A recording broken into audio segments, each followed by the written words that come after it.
want to know what that was all about? We just hit 420 followers! My money don't jiggle jiggle, it folds. I'd like to see you wiggle wiggle, for sure. Thank you so much. Holy moly. Before we continue, let me do the captions real quick. I knew I was forgetting something. I saw that the starting screen was already active for 5 minutes and it gave me nervous hives. So let me just. So welcome in, everybody. Uh-oh, I'm listening to myself. I'm freaked out. And also a little stone ballooned, if you catch my drift. Let's see, go to extensions. I appreciate y'all being here, though, no matter what I'm doing. I hope you're having a beautiful time zone, wherever thou may art. I art full of Chipotle. My safe food at the moment. We're almost there, people. We're almost there, people. Slow your snack pack. Winner, All right? winner, chicken dinner. We're there. Boom, bitch. Ha ha ha! We did it. Okay. Hi. Welcome in, everybody. There's a lot of friends here tonight. And Whiskey, I saw your hydration sensation, and I literally just crushed this bottle, so you're welcome, America. I'm very full. And also on the come up from some stone balloon, because maybe I had, you know, some edibles that hit me hard.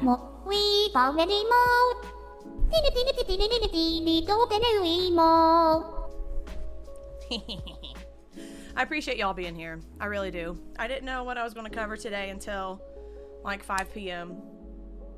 And I was thinking about what we covered in a recent stream. I always watch these back and read y'all's chats because I miss a lot during stream. Because I have to look elsewhere to keep my thought in my hands, but it still slips through my fingers like 80% of the time.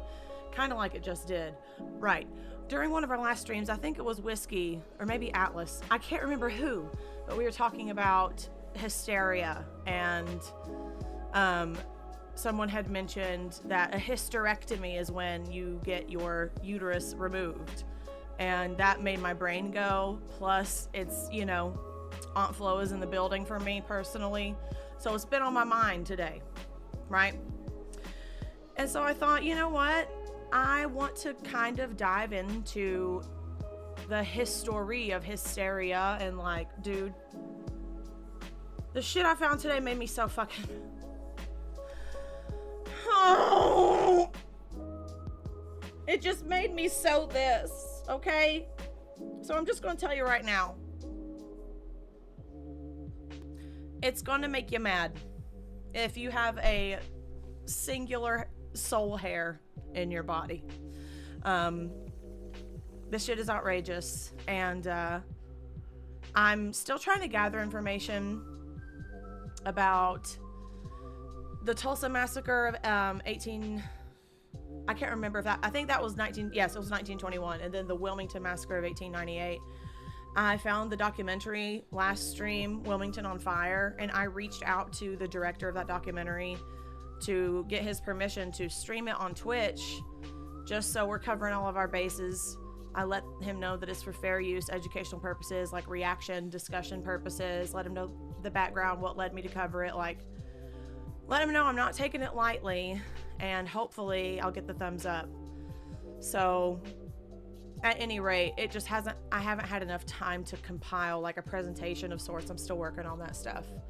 So, but that's coming soon. Within the next few streams, I would say. And today I had a little interview chat with someone, her name's Hell. I'll have to pull up what she goes by on TikTok, but she is an advocate for domestic abuse survivors and sexual assault survivors, and she had a story about this in Rolling Stone like 2 years ago about her abuser and how she found out that he was actually a serial abuser, and met together with all of these women and got their stories and tried to report him, and it went unnoticed. He got a slap on the wrist essentially, and you know, she lives in New York City and was putting flyers through Manhattan to watch out for this person, like with the QR code, because he was still hurting people. And the website that she made about this with all these people's testimonies got like 200,000 views in 24 hours. And like, it's sort of created a passion for her in advocating for these people. And she followed me this summer, I think during all that John Rich shit, right? Just what a hodgepodge of people who have stumbled across me because of that pig, right? So I'm not giving him any credit, not for a second. But at any rate, she must have been paying attention to my content. We interact with each other's content a lot, and she noticed that I'm neurodivergent, and I talk about that. I'm sure she also noticed that I mentioned my previous abusive relationships / upbringing. And she essentially talked to me today. We talked for a little over an hour about how neurodivergent, by way of like autistic or ADHD people, late diagnosed, discovered, or otherwise, are at higher risk for to be put in abusive situations and to be in an abusive relationship or, anything along that line. And we talked a lot, and she's going to compile it into a YouTube video, and she's creating a new channel on YouTube just for her advocacy. As soon as I get that info out, I'll put it everywhere, and I'll talk about it on here as well. I might do a stream just dedicated to that, where we watch the video together and like talk about it and stuff, because I always love the conversations that come out of whatever exits my pie hole, like reading the chat back is always my favorite part, because y'all are funny as fuck. You hold space for each other, you're validating, and you use the shit out of the emotes, which we love to see it. We love to see it. Also, I'm channeling my inner Raichu today with my eyeliner and my earrings. This eyeliner went to Harvard. This eyeliner can't spell Harvard, so don't look too closely at that one. But at any rate, electric boogie oogie oogie. Yeah, Bean commented on Hi, Bean. how good your eyeliner is. Bean commented on the eyeliner. I love you, Bean. Thank you for kind words. I gotta find Hell's account here so I can shout her out for y'all. Here we go. Okay, at Nordic Doll on TikTok. NORDICDOLL. Raichu. That's me. Okay, shout out Nordic Doll. Oh my god, TikTok, leave me the fuck alone.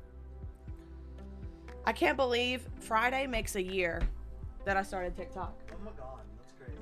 I know. I'm going to remake my first TikTok. The one that went viral. It's the one that I've pinned as my like welcome message. So I have to remake it and post it on Friday. That's just a given, right? But yeah, so today I did some digging and I found 1, 2, 3, 4, 5, 6 articles talking about like oppression of women via psychiatry. We already touched on that on a previous stream. I don't have it on VOD, sadly, but this one will live on VOD. Follow me on YouTube. youtube.com/@potatum with the number 8. That's where all my stream VODs live. I think we're about to hit 300 subscribers on there. Let's go. Oh, guys, look. The little tater cup is filling up. Oh yes, I love it. Yes. H-E-A-R, bitches, I am here. Welcome in, lovely Fristal, which is Crystal and friend. You are now my Fristal. My friend Crystal. Miss Fristal. Welcome. But before we get into that stuff, just letting y'all know. Do you like it, Crystal? Thank you. Thank you. I was feeling my oats. I made the spoons to have a little fun with it, you know? Shania Twain would be proud. It's my prerogative. Bean, thank you for gifting Crystal a subby wubby ooh woo. Not that one. Oh my god! I mean, that's great, but more so.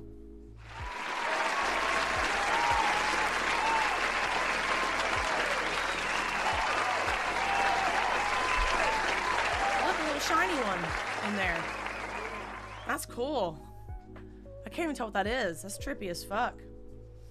Okay, but at the top of every stream, whenever I drop a new merch design, I have to let y'all know. So, real quick, We've got a new collection.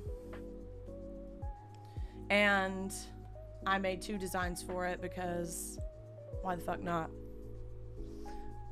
Let me fix myself.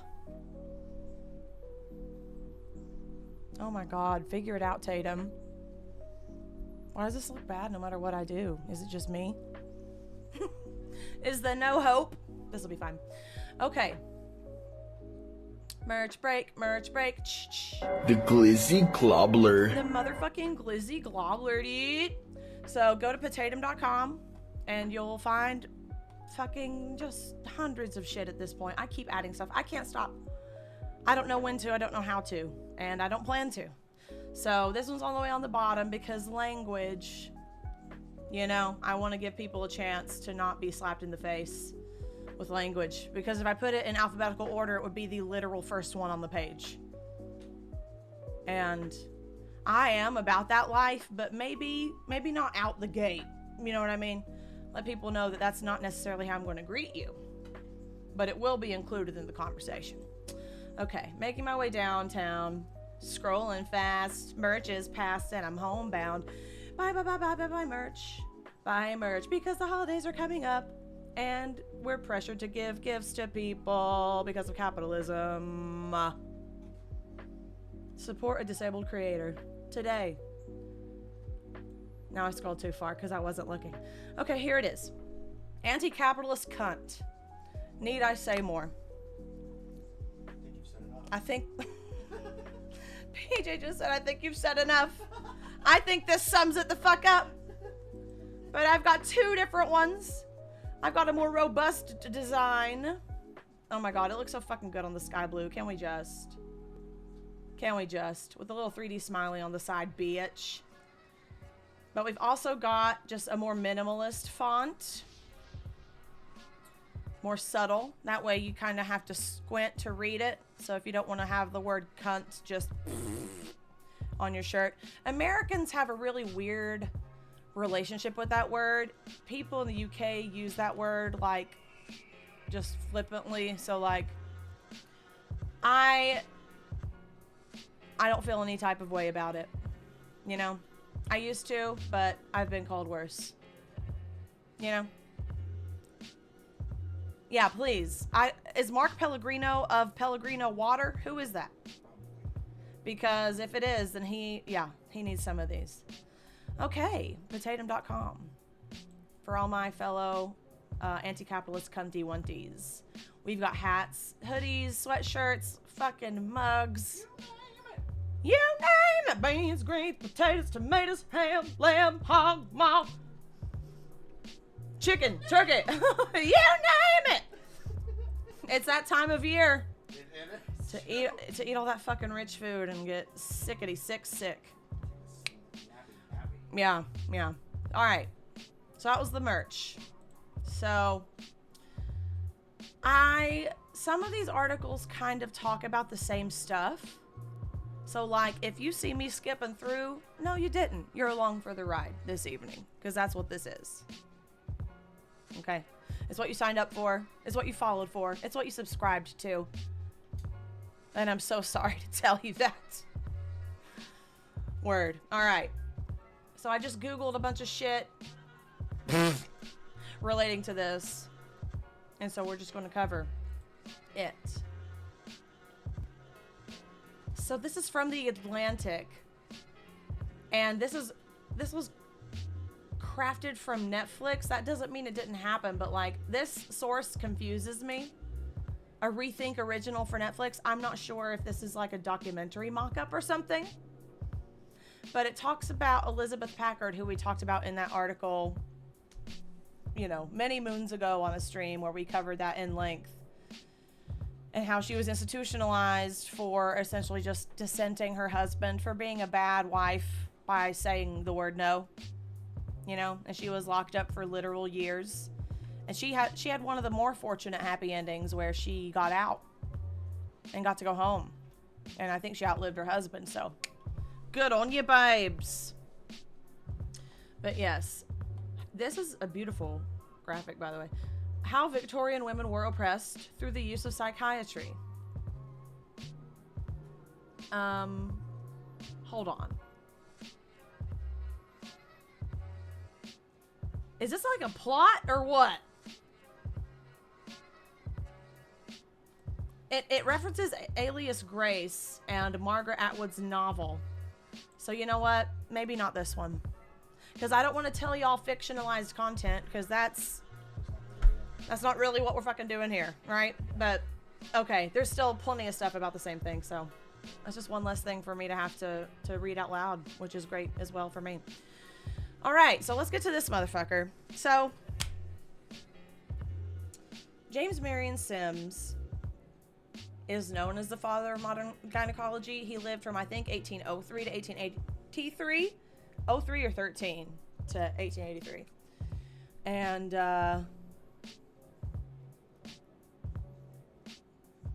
this is where the graphic stuff's going to come in. I'm going to try to limit what I say out loud. So if I skip descriptions, you can probably still see the words on the screen. There won't be graphic images. But viewer discretion advised. But this shit's important.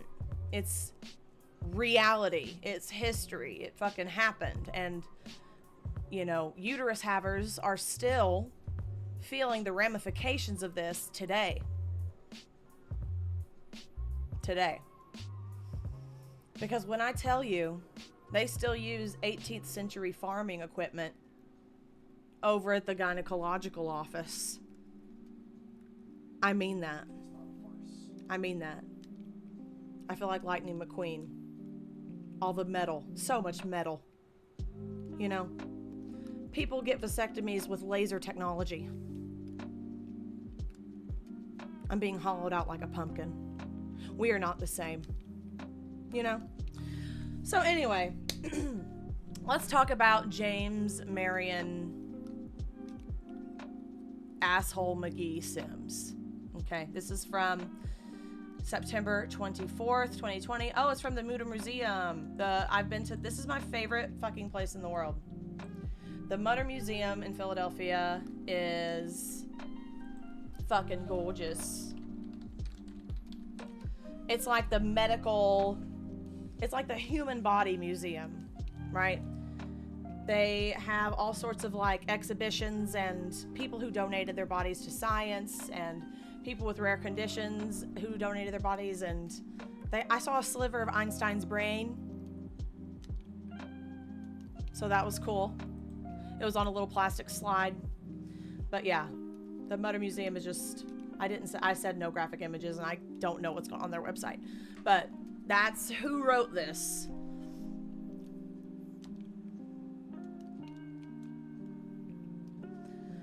Oh my gosh, Miss Makes. First of all, Miss Makes, hi. Welcome for the follow. Welcome for the follow and thank you in. Enjoy that word salad I just served you. But you know what? I think that you might be right. Their comment reads, correct if I'm wrong, but wasn't this year?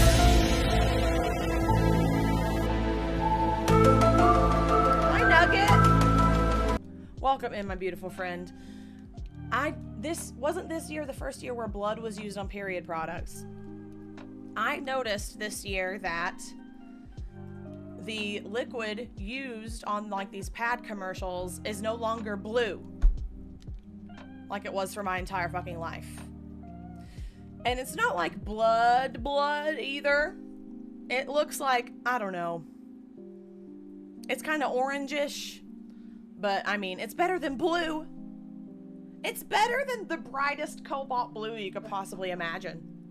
That has neither the color, appearance, or consistency or texture of blood. Hi, guitar guy. Welcome in. Yeah. Yeah, the liquid they use is more viscous. Wow. What a concept. In the year of our Beyonce 2023. Welcome aboard, people. Welcome aboard. Okay, let's get through this motherfucker. Intro. Okay. Do the positive contributions a person makes to a field of study negate any harm inflicted on the journey to that point? Can the people who have been taken advantage of be brushed to the side just because whatever knowledge was gleaned at their expense is seen as benefiting the greater good? These are questions that need to be asked when discussing James Marion Sims and his unofficial title of the father of modern gynecology. Sims perfected tools and surgical methods that would go on to aid an entire field of medicine and save countless lives, but at what cost? And what is the bigger story beyond these discoveries? I just realized that it's a little cut off. Sorry, let me fix it. Tee-hee. Okay. And here this thing is. This statue was in Central Park until literally 5 years ago.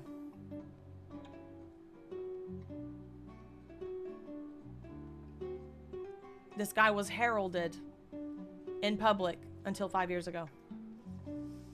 Let me read your comment real quick. Cool with the nicknames. Yes, I am. Please call me Tater Tot. Tater Tots. Tot, Tater, Tates, Tate, Tatey, Taties, Tato, Tatoes, Taters. Any variation of potato, including casserole, mashed, hash browns, fried, home fries, scalloped, au gratin. Au gratin. Curly fries, yes. Curly fries, waffle fries, any kind of fry. Potato chip, dip, whatever. Yeah. As long as you mean it well, which I have no reason to think you wouldn't. But yes. Hi, Atlas. Freedom fries, everything except for that, Stefan. You found the one thing. Also, hi, first time chat. Welcome in, Stefan. Listen, call me French fry before you call me freedom anything, okay? I will take it personally. Welcome in. How do I get my Waffle House hash browns? I haven't darkened the doorway of a Waffle House in many years. But when I did, I think I might have gotten cheese on them, but I know there's a term for that and I don't remember it. Or I get them plain and I just salt them, pepper them, and use ketchup. But God. I love hash browns. Damn it. And I'm full of Chipotle and I can still say that because that's how good they are. Okay. This is the statue that stood in Central Park. In 2018, following public outcry, the New York City Public Design Commission relocated the statue to Greenwood Cemetery, where it currently stands. Good. Bye. James Marion Sims was born in 1813 and went on to study at Jefferson Medical College in Philadelphia. At the time, medical training was of a shorter duration than what we would consider normal today. That's fucking terrifying. Okay. You slept with the book under your pillow, your down feather pillow for a fortnight or two. You're good to go, Doc. Hand stethoscope. Yes, you learned via osmosis. Welcome aboard. But back then, their training lasted only around a year and 3 months.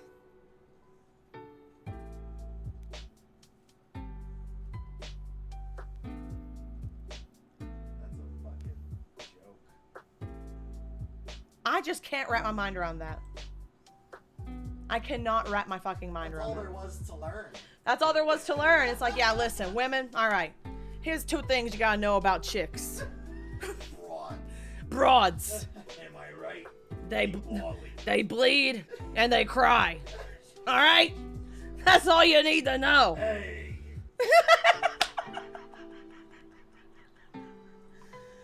I'm laughing because it's true. You ever need him to stop? Just this buzzy buzz for the downstairs. Yeah, exactly. Hey, they said, hey, bitches be tripping. Okay. After Sims completed his training, he eventually settled in Alabama, Montgomery to be exact, and began acting as a physician on call for their surrounding plantations. During his time in Montgomery, he was asked to help an enslaved woman who had fallen from a horse and was suffering from back and abdominal pain. All right, here we go. Graphic. This is your warning. You might want to, could you pin like a graphic content warning in the chat, someone, please? I put it in the title. I put it on Twitter. But just in case. I don't want to be responsible for any Ralph Buicking, okay? Okay, so an enslaved woman had fallen from a horse and was suffering from back and abdominal pain. Upon his initial examination, he decided he needed to see into the patient's vagina in order to properly diagnose her. I didn't fucking read this at length. Oh. God damn it. Okay. After placing the patient on all fours, Sims examined her using a bent spoon to help him better see inside her vagina.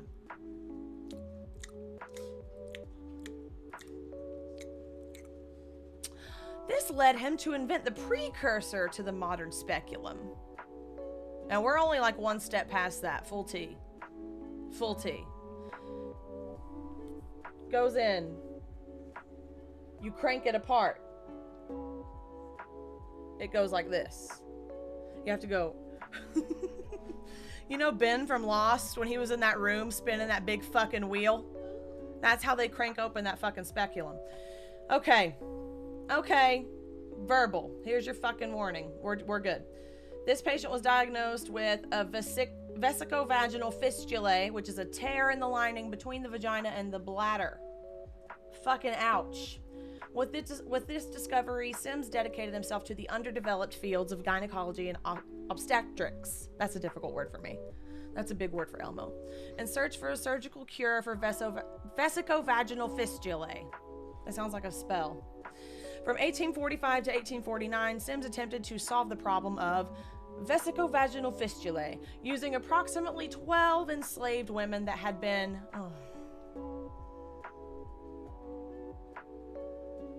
that had been loaned to him by their enslavers. Jesus fucking Christ. It don't need to go that wide, Doc. Hello? You gotta make sure you can have a baby. It's not a parking spot, bitch. These women, only 3 of whom have surviving record of their names. Think about that for just a second.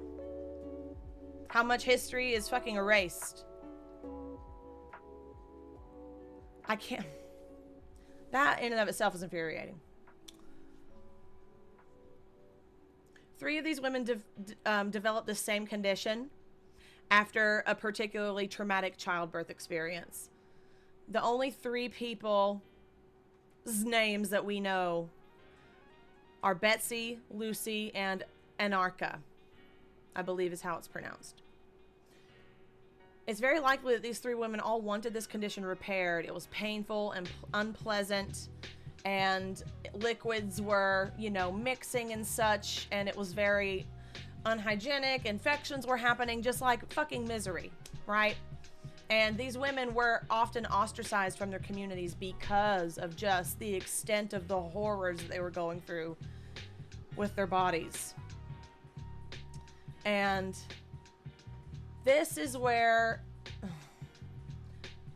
it turns into, like, he starts treating enslaved women like almost exclusively. Affected enslaved women were not able to birth more children who had that condition, and they were less productive in fields and home because of their condition, thus making them less profitable for their owners. Not because they were in objective fucking misery. Not because they were bedridden, in pain and agony at all fucking times. But because they were bad for business. Where has capitalism improved at all? Where has exploitation improved at all? Oh, Jesus. Yeah. Gross. In order to more easily treat his patients, Sims built a small hospital at the back of his property. So he worked on his own property. Yep. I need a fucking swig.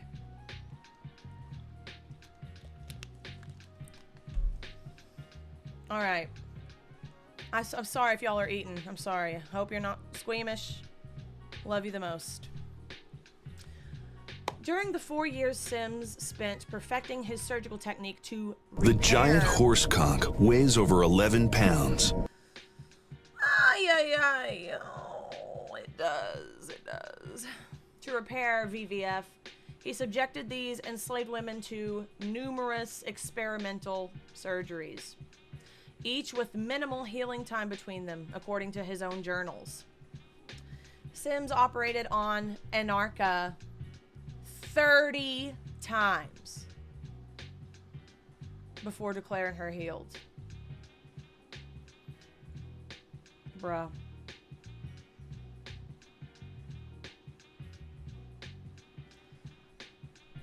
I can't fucking wrap my mind around that shit. Repairing the VVF was challenging, and it took Sims many, many attempts to achieve his goal. On the same person? Cool, bro. He operated on these women while they were naked and bent forward on their knees and elbows.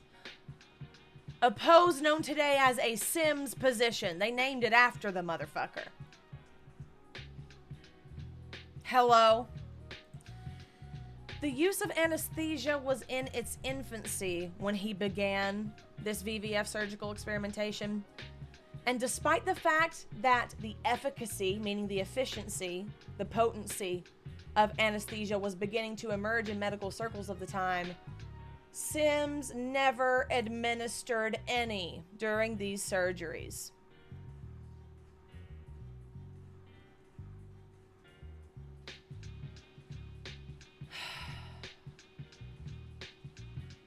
In his notes, he reported that the pain the women experienced was not great enough to justify the trouble or risk, despite recording that Lucy's pain was visibly immense during one of her surgeries. This man is the OG gaslight gatekeep girl boss.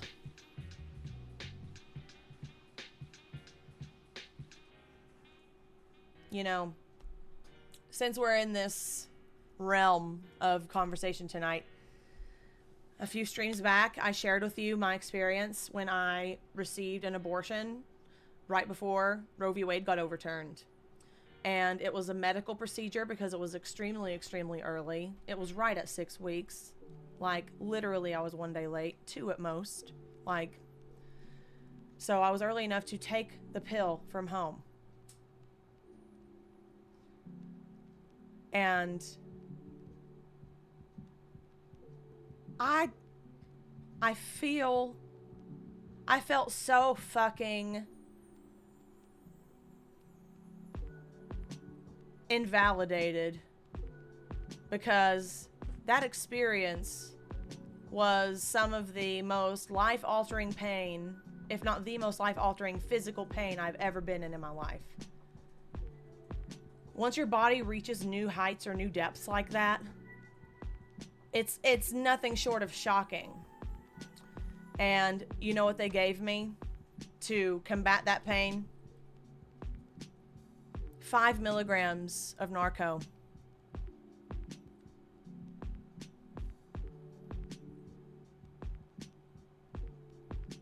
The fucking lollipops they give you at the bank are stronger than that shit. So when I tell you it did absolutely nothing at fucking all, it did absolutely nothing at fucking all.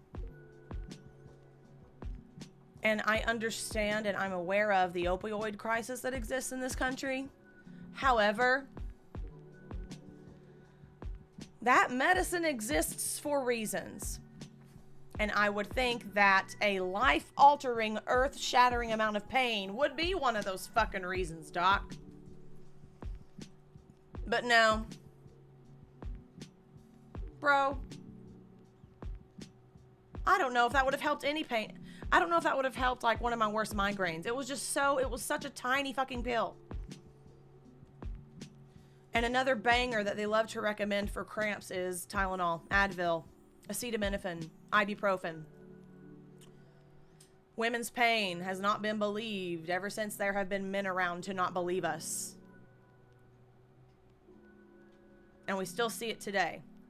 That's why later we're going to be talking specifically about medical gaslighting, what to look out for, how to know if you're being gaslit by your doctor.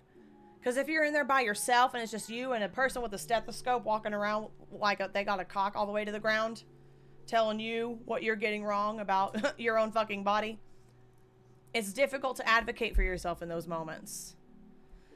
And I was, you know, notoriously fucking gaslit during my assessment that I released the voice recording online of my shitty psychiatrist appointment from back in the day. Might play that on stream during this too. I think it's apt. But I just can't wrap my mind around the immense, profound suffering that women and birthing people have been subjected to because their pain wasn't believed.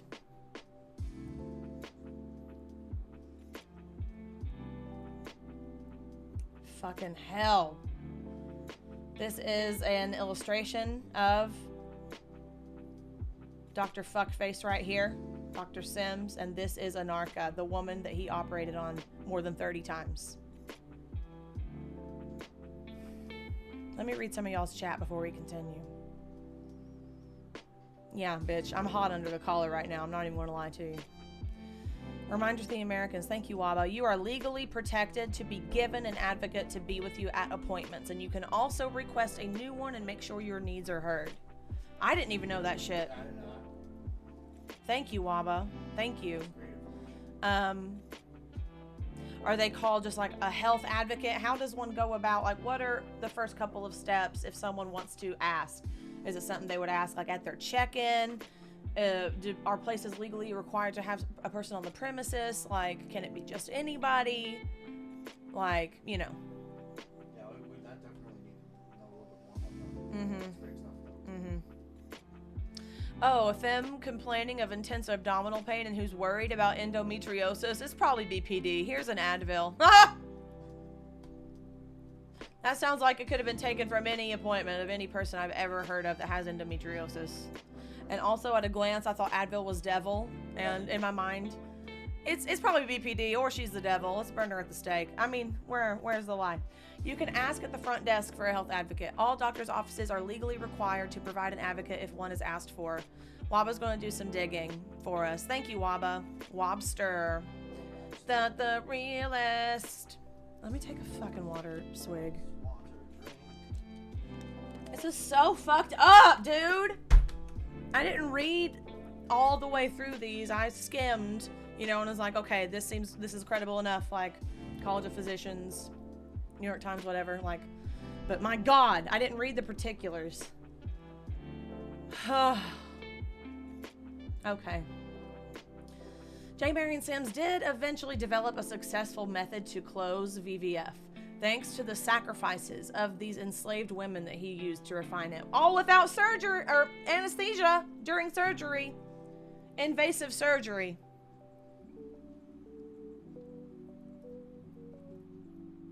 Pried open fucking this wide. Oh my God. Armed with this revolutionary knowledge.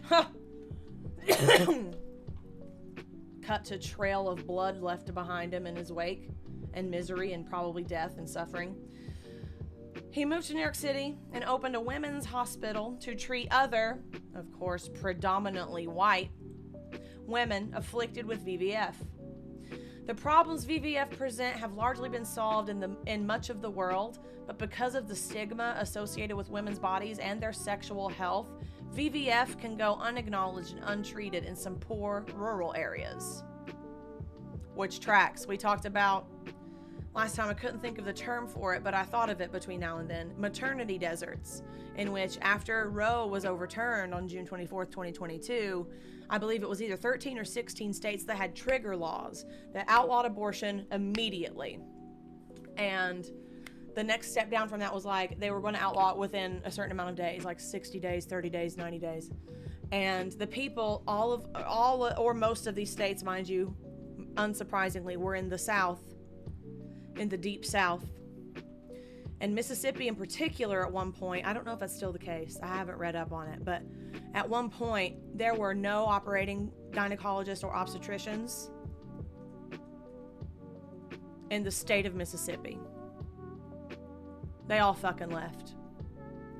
because they don't just treat women and birthing people who are pregnant all the way to term and who give birth. They treat pregnancy at every stage, including ectopic pregnancy, which is a pregnancy that occurs outside of the uterus. The fetus grows outside of the organ. And that is never a viable pregnancy. It is almost always deadly to the pregnant person. And you know what the treatment is for that? What's considered abortion. Of course, the word abortion literally means removal of a thing. Like, in medical terms, it's not just used to describe fetuses. But these fucking people cut their nose off to spite their face when they pass this hateful shit, because these women have to exist with a non-viable pregnancy or with a stillbirth in some cases, and their doctors won't operate on them. And they make them carry it to term. And some of these women go septic because the doctor doesn't want to get sued. That's the reality of what happened. That's what's happening all around us in this country as we fucking speak. Women in the South. Let me fucking pull this up right now.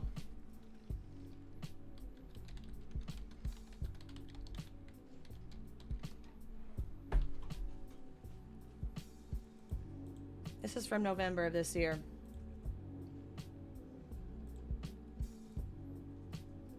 Updated November 7th, so 8 days ago. 1, 2, 3, 4, 5, 6, 7, 8, 9, 10, 11, 12, 13, 14 states have a full abortion ban. Every state in the South has some sort of abortion ban. I would consider the South like to end at like Texas, Oklahoma at the highest, and then this is what? Kansas? Then it's like the Midwest, I consider myself to be from the South, but I'm on this half of Virginia, the left half, and the right half is like the better, cooler, more progressive part of Virginia. So I'm in the backwoods half, But this is the reality for the people with the capacity to give birth that live in these places. Mississippi had a maternity desert at one point. And this is from 8 days ago. Nothing is getting better in this regard. But I will say Ohio last week, or maybe this week. Yeah, I think it was like 2 weeks ago or whatever. Very, very recently, this month, enshrined abortion rights in their state. So, thank fuck that Ohioans who are pregnant have a fighting fucking chance to be taken seriously if they need their life saved, because a lot of these full bans don't make exceptions for sexual assault or ectopic pregnancies. Because, hypothetical white fetuses are the only thing that matter to these people. Again, in the words of George Carlin, when you're pre-born, you're fine. When you're preschool, you're fucked. Because I don't give a shit about you after you're born. And that's just the reality. It doesn't make me comfortable to say it. I know it doesn't make you comfortable to hear it, but that doesn't make it less true, unfortunately. Jesus Christ, I hate this guy! Sims' search for a surgical cure for VVF is well documented in journals he kept while he was practicing in his backyard hospital. But that is just one side to the story, and the only account we have of the enslaved women's stories is the one that Sims gives us. Isn't that interesting? And not surprising at all. Sims reported that the women clamored for the surgery and willingly submitted to the repeated procedures. Yeah, I fucking doubt it. I'd say a lot of them were desperate. I'd say fucking all of them were pretty desperate, because I can't imagine the agony of VVF. Can't imagine it. While there is no doubt that this is an issue the affected women would want fixed, did they ever have an opportunity to say no? That's what I want to know. But I can venture a guess. As enslaved women, did they have any say in the frequency of the surgeries or how their body was regarded during the procedure? They were operated on naked, in a vulnerable position, often with multiple other physicians observing.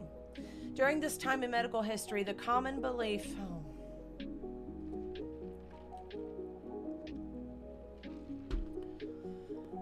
was that African American patients did not feel as much pain as white patients did. And according to Sims' journals, he felt the same way.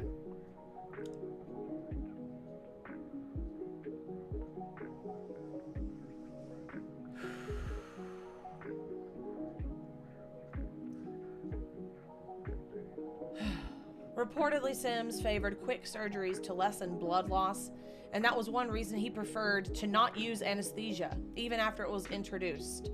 But how much did his opinions on his enslaved patients' pain tolerance influence how he treated them during these experimental procedures? Sims needed these enslaved women for many reasons. Brr indeed. Brr indeed. He needed these enslaved women for many reasons, but their contributions to his discoveries are not held in the same regard as his. He just treated them like fucking frogs in high school biology class. Not fucking human. Sorry, I've been having a cough for a while.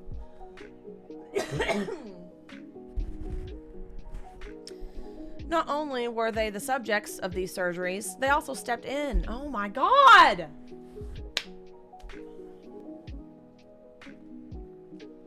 Not only were these enslaved women the subjects of Sims surgeries, but they also stepped in to act as nurses and surgical assistants after Sims' white colleagues left.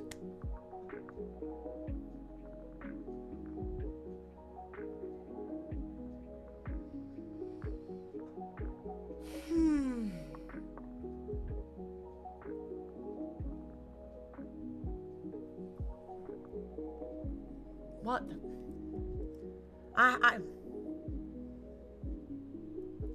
Words escape me. Completely. Oh my God, dude.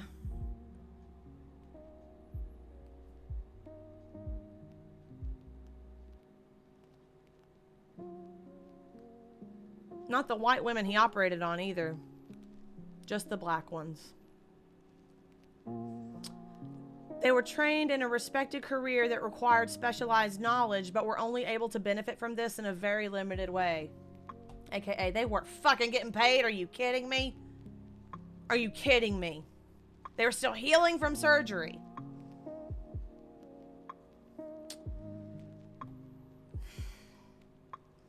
These are his fucking notes. 1867 edition of Clinical Notes on Uterine Surgery. Goodbye. James Marion Sims did contribute a great deal to the progression of gynecology and obstetrics. Sure, objectively, I mean, you know, completing a lot of gynecological surgeries, and no one else was doing them as much as you were, then by default, you're the fucking father of it, I guess. He saw an opportunity to create a name for himself in a field many physicians thought beneath them at the time. So that's why. But the women whose bodies he built this knowledge on are mostly forgotten to time. Lucy, Anarcha, Betsy, and the other unnamed enslaved women gave so much to further the medical field, yet no first-person account of their stories or voices exist. Color me fucking shocked, you know? Color me shocked!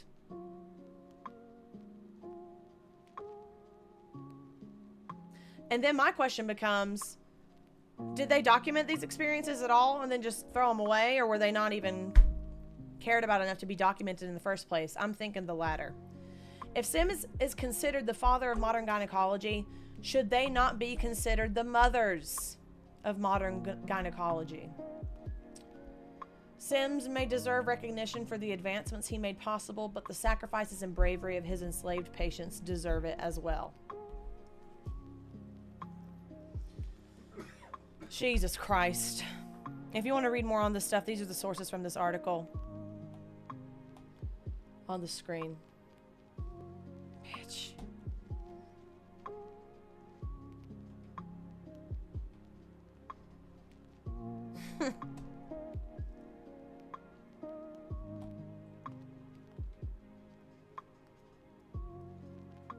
I'm just thinking about how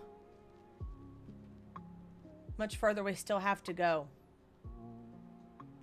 I'm thinking about how many black women still aren't believed. I'm thinking of how black women and Latino women are disproportionately affected by dying during childbirth, having more complications during pregnancy, having more health complications in fucking general. But their pain is not taken seriously. Their lived experiences are not taken seriously. Well, anyway. Y'all remember that statue, right? That was in Central Park until 2018 and is now in a cemetery? This is the article that was written by someone at NPR when it was taken down. And there's a photo in this that really made me chuckle. A lot. It's the way they were carrying it in the truck. It was just... But anyway. This was from April 2018. New York City has removed the statue. They moved it to the cemetery where he's buried. And they put an informational plaque in the place of the statue. And the city is commissioning new artwork to reflect the issues raised by Sim's legacy. I need to see if that's replaced.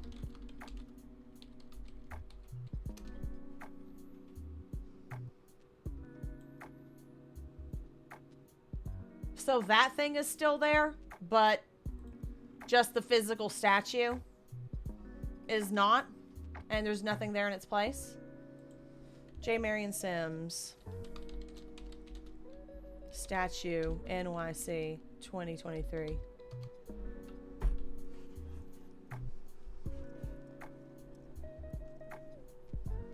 Well, damn. They need to fucking speed that along. The 1890s statue, so he died in 83. And they fucking whipped one right up for him. It was installed in 1934 with a plaque praising his brilliant achievement. Sims perfected a technique to repair fistulas. We already talked about what that is. But of course, he repeatedly conducted these surgeries on enslaved black women without use of anesthesia. A small crowd watched and cheered as the statue came down, with one spectator calling out, "Off with his head!" Harlem resident Mercy Wellington spoke to the Daily News about watching the statue come down. She said, "I feel that my ancestors can rest. Each day I walked past that statue and I saw him up there, I felt personally disrespected. It's a historical moment for me and an emotional one. I just feel the right thing is being done." Here it is. Believe black women. I am begging you to believe black women.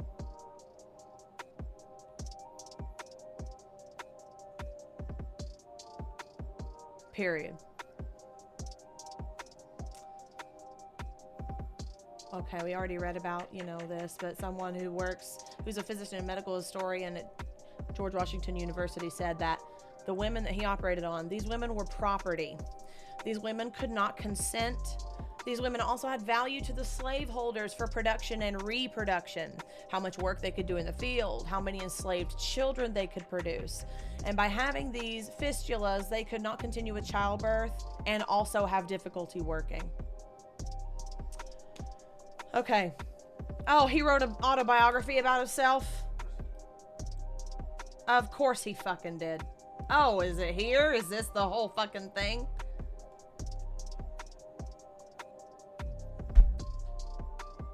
The story of my life. Edited by his son, 1884. Are you serious?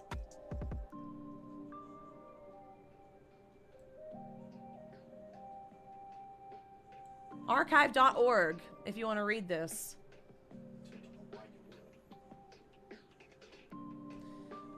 Holy shit. Anyway, in that book, he describes negotiating with the slave owners for these women. I made this proposition to the owners of the enslaved women. If you will give me Anarcha and Betsy for experiment, I agree to perform no experiment or operation on either of them to endanger their lives, and will not charge a cent for keeping them, but you must pay their taxes and clothe them. And in that book, he also complained about the expense of feeding them.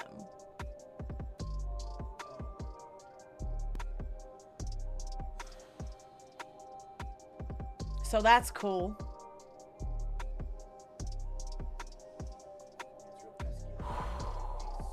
Bitch. I need a fucking second.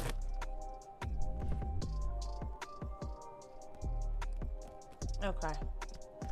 In addition to Anarcha, Betsy, and Lucy, Sims writes, I got 3 or 4 more to experiment on, but there was never a time that I could not at any day have had a subject for operation. But my operations all failed. This went on not for 1 year, but for 2 and 3 and even 4 years.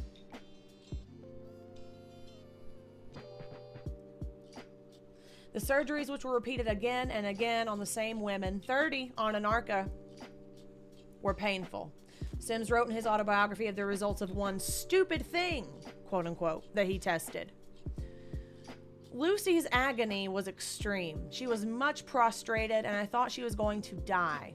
After she had recovered entirely from the effects of this unfortunate experiment, I put her on a table to examine. Sims also says the women wanted the surgeries because they wanted to be cured. As the historian that we quoted earlier, Gamble, notes, we only have his word on that. Remember, no testimonies, no accounts, no stories, no recollections, no tellings of these women's experiences from that period exist.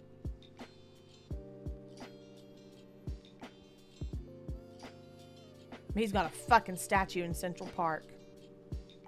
Cool bitch. The New York City Commission writes, free consent to participate in the experiments was not obtainable from women who were not free. I'm going to say that again.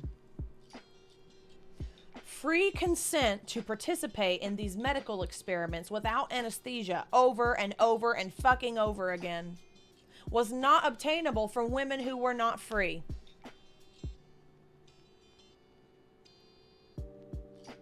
Women who you don't see as human beings. Women who you complain about feeding them to keep them fucking alive. Modern critics of Sims also note that he conducted these experiments without anesthesia. Although the commission does not focus on this element of his research. That's curious, isn't it? His research began during the early days of modern anesthesia, as his defenders have noted. After perfecting the technique on black women without anesthesia, Sims went on to offer it to white women. That differs from what the other article said. So he either gave anesthesia to no woman, or he only gave it to the white ones. Both are equally as fucking evil. Okay, this is why. Sims' own statements on this are mixed. Why did I say it like that? Mixed. Years after his initial test, he said he still didn't believe in using anesthesia for these surgeries because, again, those surgeries aren't painful enough to justify the trouble. Figuring it out? No. You see these letters? DR, period. Means I can do whatever I want. 15 months. That's all it took. 5 each. Okay? I know what I'm talking about. But he also said the experimental surgeries on his enslaved subjects were, quote, so painful that none but a woman could have borne them. What does that mean?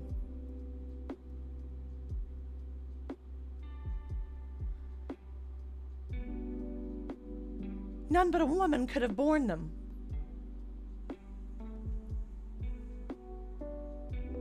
Which one one is it, bro? Which one is it? Make up your fucking mind. But in his autobiography, he describes conducting operations in Europe on wealthy women who were sedated, of course. The 19th century history is echoed, like I said at the top, in contemporary medical practice. Hidden Brain notes. Who is Hidden Brain, or what's Hidden Brain? Must be something from earlier. Black patients continue to receive less pain medication for broken bones and cancer. Black children receive less pain medication than white children for appendicitis. One reason for this is that many people inaccurately believe that black people literally have thicker skin than white people and experience less pain. And like I just said earlier, in America today, black women are far more likely to die during pregnancy or childbirth than white women are. Hidden Brain is a podcast. Oh, okay, cool. Yeah. I'm going to have to check that out. Oh. Poet Bettina Judd drew on her own experience as a black woman who saw doctors dismiss her pain as she endured an agonizing ovarian torsion. What is that? As she reflected on the experiences of Betsy, Lucy, and Anarcha. What is a torsion?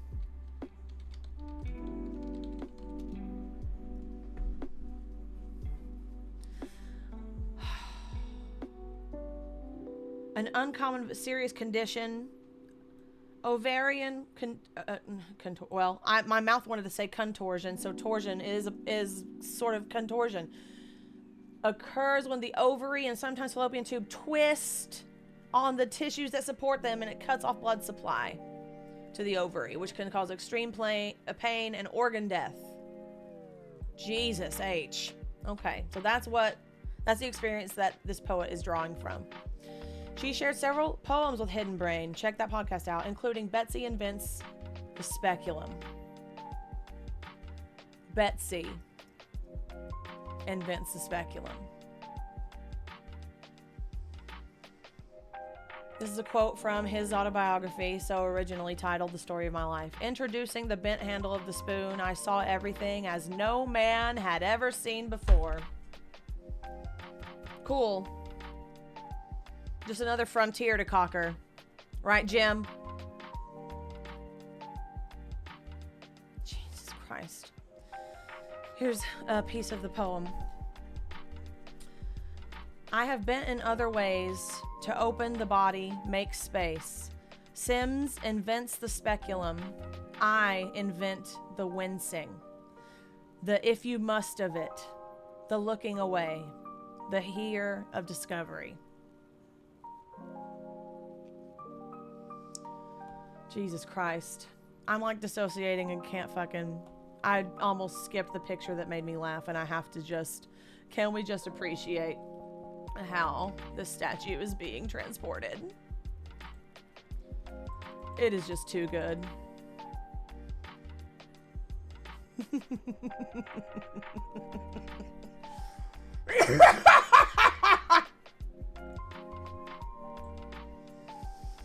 That's just too good.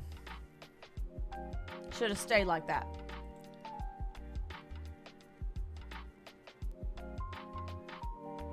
The distressing imbalance in power between Sims and these enslaved women played a key role in the New York City Mayoral Commission's recommendation to remove the statue.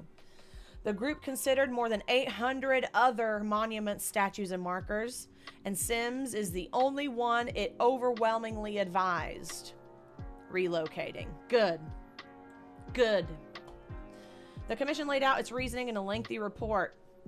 It emphasized that a reckoning with history means not just removing controversial statues, but also adding representation of overlooked histories.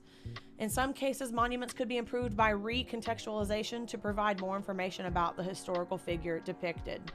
But in the case of this statue, they overwhelmingly urged taking it down from its literal pedestal and commissioning another type of monument, such as one dedicated to women of color in science and medicine.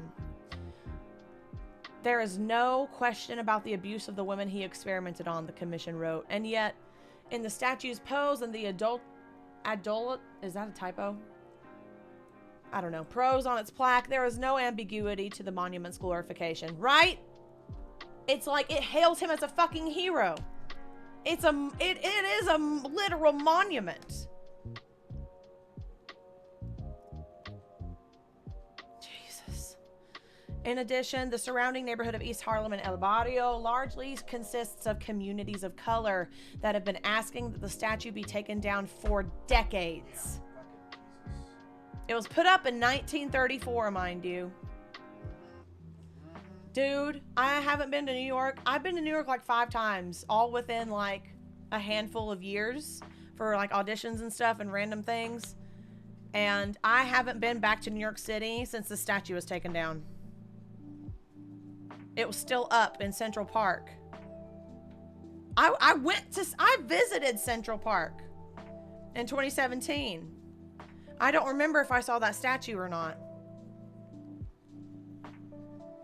The fuck? Whew. Oh, good. In addition to the monument in New York, he also has statues in South Carolina and where he lived and did all these things. Montgomery, Alabama. And in case you want to fucking have a mental image of what this motherfucker looks like, PJ said, no! Feast your eyes on this fucking chud. Looks like Jack's dad. Jack's dad, Christian Shepherd. He is a Christian Shepherd. Wait a minute. Is this what took its place? This is from 2023. Oh my God. Is this... Let me see.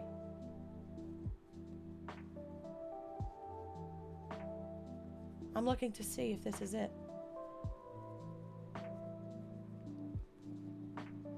It did get replaced by artist Michelle Browder. Nice. The Mothers of Gynecology.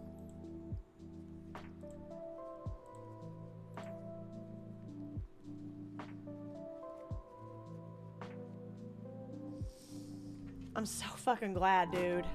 Oh my God. I don't know if you can tell, but there's a hole right here. All right, who's trying to pull up to Montgomery? We need ropes. We need dynamite. We're blowing that shit the fuck up. Fuck this guy, dude. Fuck this guy so fucking much. Damn it. The one time I wear fucking mascara. Oh well. Like I don't cry every other damn stream. What do I expect? Mascara was meant to be messed. Well, this is good mascara, so it better not fucking run. Woo. Okay. I'm so glad that I stumbled across this because I didn't think that anything was updated. Oh, man. Absolutely gorgeous. This is the artist, Michelle Browder. You're This is her mural. perfect. You're beautiful. You look like Linda Evangelista. You're a model. Holy shit.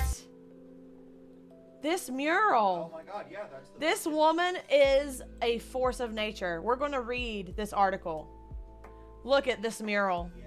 Do you remember that picture of Anarcha on the table just like this? That looks like a naked J. Marion Sims to me, motherfucker.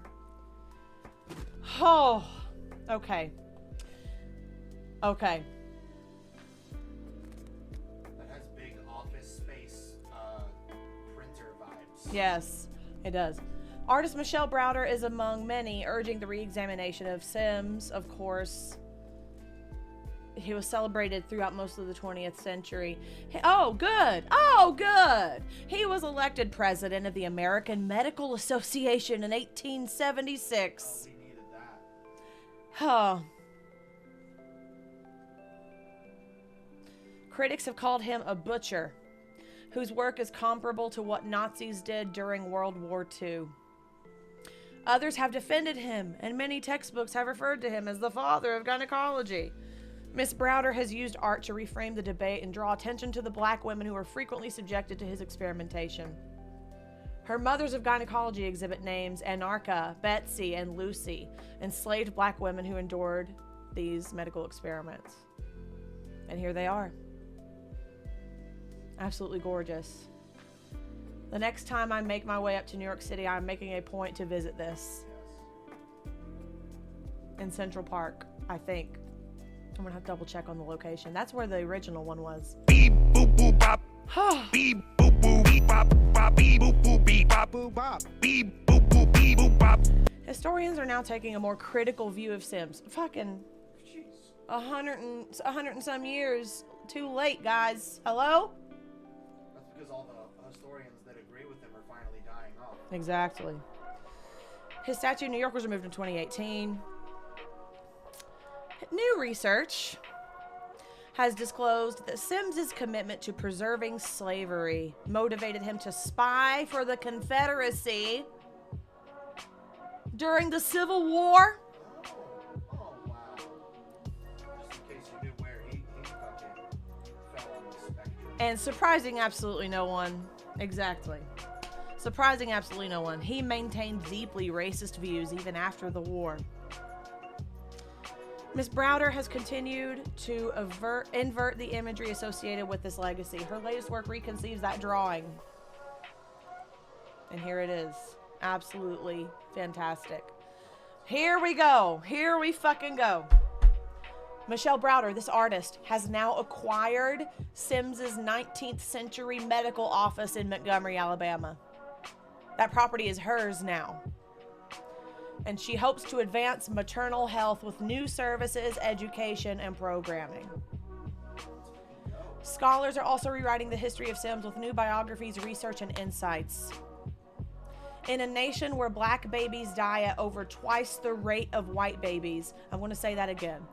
Black babies in America die at over twice the rate of white babies. And maternal mortality remains shockingly high among Black and Latina communities and Indigenous communities. Many believe that rethinking the history of healthcare is critical to a healthier future. Big fucking agree, and I want to take it further. This isn't just about rethinking. It's about learning more. It's about extrapolating on what we already know while simultaneously learning the realities of what fucking whitewashed interpretation of it is hiding.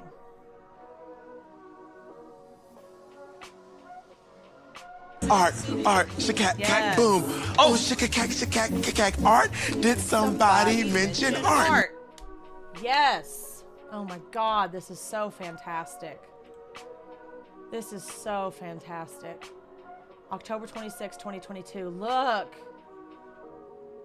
They're enormous. That photo only showed from like here up. Oh, okay. This is a statue in Montgomery, Alabama. In front of, or maybe, I wonder if this is on the property that she accrued. That's a hell of a lot closer to us in New York City. We might have to make our way down to Alabama sometime for this specific reason only. Just the detail is so gorgeous. Wow. I love this woman. I hope she had a wonderful day today. Michelle Browder. Look her up online, y'all. Holy fuck. This was a journey. Still is. Still very much ties into modern gynecology, modern medical gaslighting. And so much is illuminated. So much makes perfect fucking sense. And it's crazy how like these prolific, horrific experiments shaped the way that American healthcare saw women in general. Because remember, in 1876, he was elected as a fucking president! of the American Medical Association. So he basically enshrined everything that he believed into medicine for. Mm-hmm. He enshrined it. 3 generations. Exactly. Longer than that, bitch, because, you know, once we oh so lightheartedly remember that women and minorities were not required to be included in clinical research in the United States until Congress passed the NIH Revitalization Act on June 10th, 1993, it makes a lot of fucking sense, doesn't it? Oh my God. I need to go BRB after that one, man. Yeah, okay. This is a good time to take a break. I'm going to scan through everything on break and hopefully we're done with the graphic part, but it was important to tell the realities of that, and I've skipped a lot even still. But, you know, stretch them, drink them, snack them, smoke them if you got them, and we'll be back shortly. Hi. We back. Switching wrists because I'm going wrist deep into this barbecue corn chip spiral bag. Also, y'all like my nails? I painted them yesterday. Black with some red glitter. And also, this is for you, whiskey. Dink! Cheers. I'm taking this off, bitch. I'm not wearing it. Sparkler. Okay, guys. So, I've got 2 articles here about hysteria, the history of hysteria. Which, for those who don't know,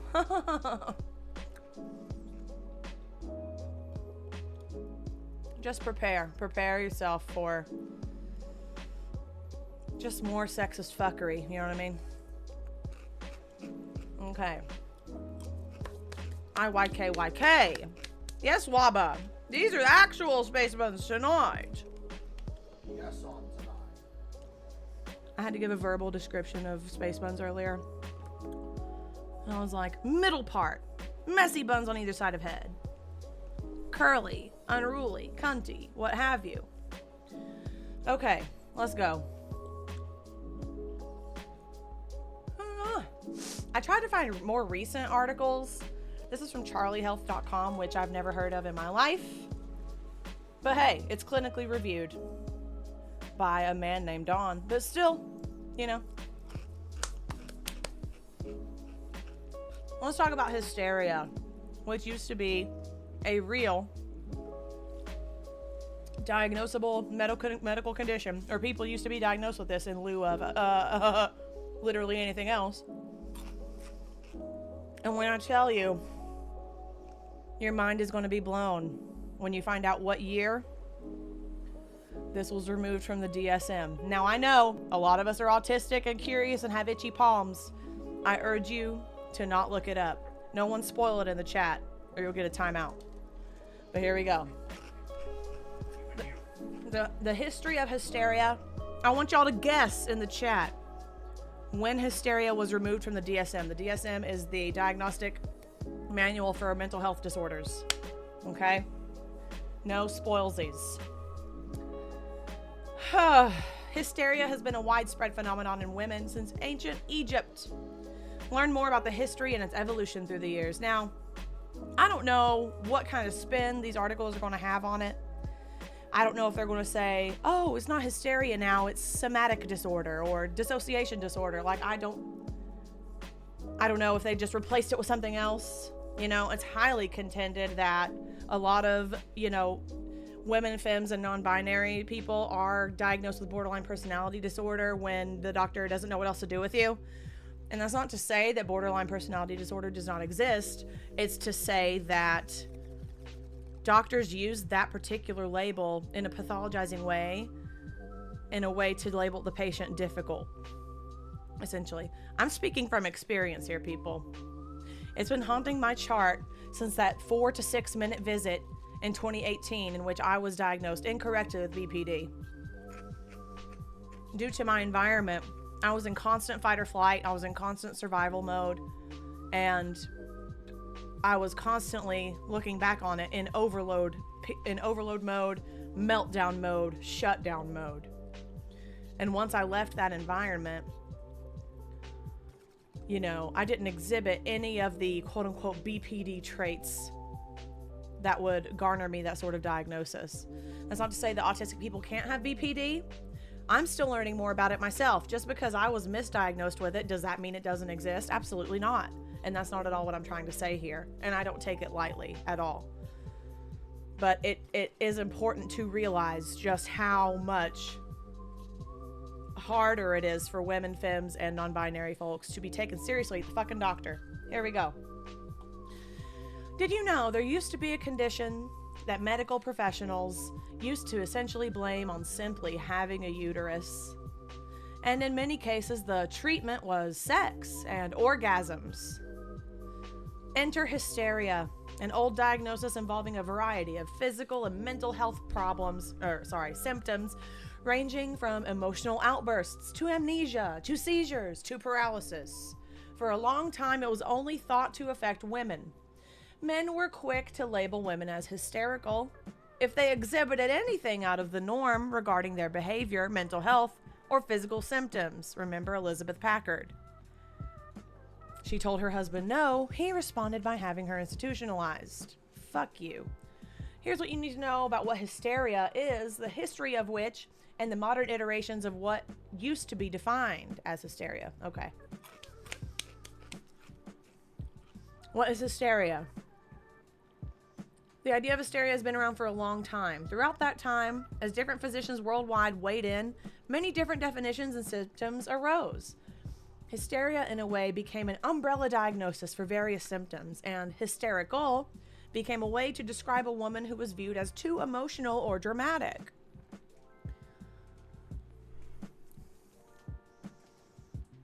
Does that sound familiar to any of my woman friends, any of my femme friends, any of my AFAB friends, any of my non-binary friends out there? Any of my trans mask friends out there?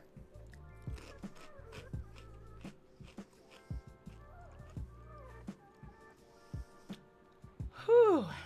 Over time, various symptoms associated with female hysteria were, Lord, what a list. Amnesia, blindness, dizziness, emotional outbursts, fainting, fatigue, hallucinations, histrionic, aka dramatic behavior, loss of various sensations, muscle spasms, muscle weakness or loss of muscle control, paralysis, seizures, trouble swallowing, various pains.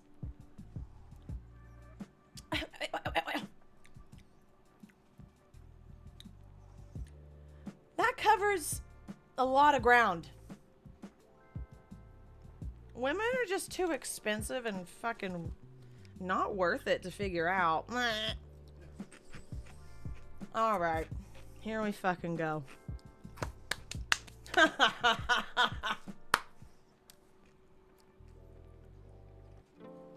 The concept of hysteria dates back to ancient Egyptian times, around 1900 BC, linking hysterical disorders to the spontaneous movement of the uterus within a woman's body. Whew. Their treatment method, all right, involved exposing the woman to different smells. For example, putting an unpleasant smell near their mouth and nose, and a more pleasant scent near the vagina. Or vice versa. They believed this could help change the uterus's position and return it to the correct position within the body. Reject you. So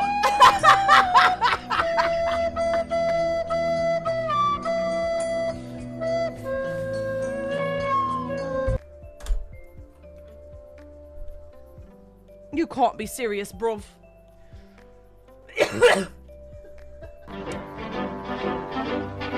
Somebody touch my spaghetti! So in their eyes, they put a really, like, I don't know, a fresh rose or something down there. And they think the uterus is going to do one of those cartoon things like, And their limbs start floating, and it's like, oh, let me just float down the body toward the exit. They don't even have cartoons. Yeah, this predates cartoons. The ancient Greeks took a different approach to understanding and treating hysteria. Yeah, okay. Their methods and logic were based on, of course, Greek mythology, linking it to women not having sex with men, and thus not having orgasms.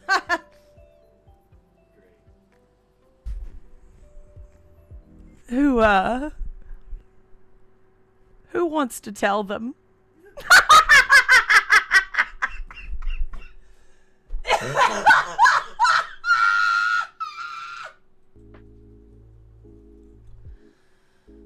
Oh my God. Oh my God.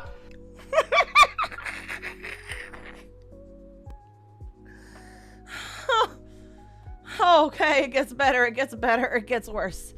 Greek philosopher Plato, you know, like the clay, he has a closet that sells consignment goods, referred to the uterus as being sad when it wasn't having sex and ultimately giving birth. So, unsurprisingly, their idea of hysteria treatment was sex. That makes a lot of sense. Then, at around the turn of the 20th century, they started using prehistoric vibrators on women and masturbating them to completion, usually for an audience.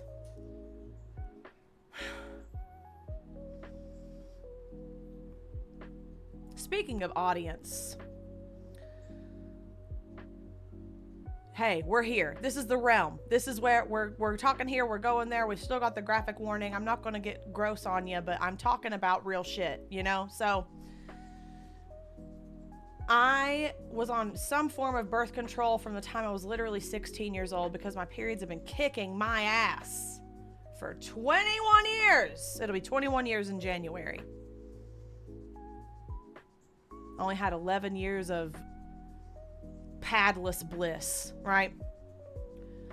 So pills were not viable for me anymore because they really dysregulated my mood and my emotions and my executive functioning. So in 2021, I tried to get an IUD, and well, I was actually talked into it because I went there asking for a hysterectomy. I went there, I was just starting to learn how to say no to people and to advocate for myself and such. And I went there armed with what I thought was knowledge and advocacy, self-advocacy, saying, hey, my periods lay me the fuck out. I mean, I know what I'm going to say now. What I'm going to say the next time I go is going to be very, very different. But what I ended up saying back then was, I'm not having kids. I don't want kids. My life partner doesn't want kids. It's not in the cards for us. We're child-free by choice. I want this out of me. It's causing me entirely too much misery. It's not worth it. And the person who was doing my intake was a male medical student wearing scrubs that said the name of his medical school, which was a local Christian college in my area. I am not joking. They don't even believe vaginas exist. Yeah, they don't know. Yeah, they don't know what vagina means. They just call it birth hole. But he was taking notes with a smirk of derision, if I must say. And no, I'm not imagining it. If you know, you know. And I'm not making it up for hyperbole either. I felt extremely, talked down to and, super dismissed because no sooner than I said all these things. Mind you, he's not my fucking doctor! Alright? He read about uterus, ovaries, and fallopian tubes in chapter 8 of his anatomy book. And he thinks he's a fucking expert because he made a B- on an online quiz. That's who I'm fucking dealing with here. All right? So he looked at me with his full entire chest and said, you don't want a hysterectomy. You might change your mind one day. That's a classic, but it gets worse. Plus, your vagina will prolapse. Be for fucking real, Jeffrey. Not me standing up 2 streams in a row. Listen.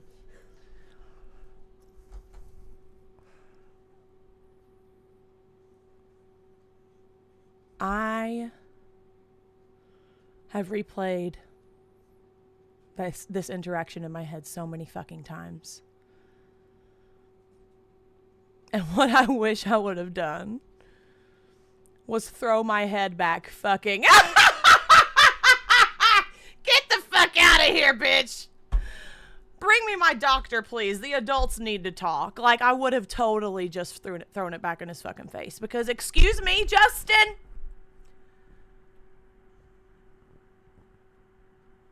Sorry, Daryl. What was that?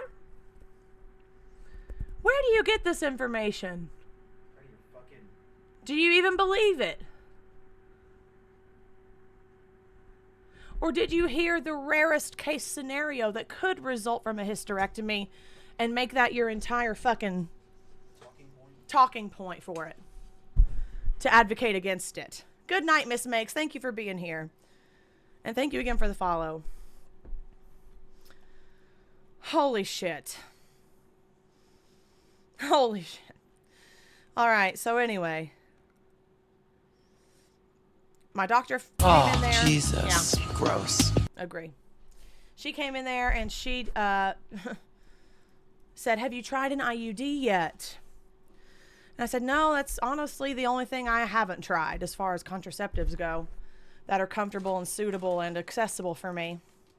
So she talked me through the process of getting an IUD, which she made it sound less complicated than getting an ear piercing, which is fucking disingenuous and fucked up.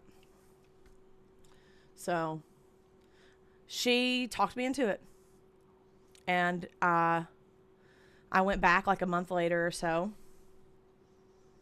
and got it. And it was the Mirena, so it was a hormonal one, which means it wasn't like a copper one. It sent hormones through your fucking body, which is just what I fucking needed, right? I had just started taking my ADHD medication. Extremely painful experience. Was prescribed over-the-counter Advil that I had to go get myself, right? PJ had to drive me everywhere because I could not drive. I was in such pain. And I bled for 93 days. Straight.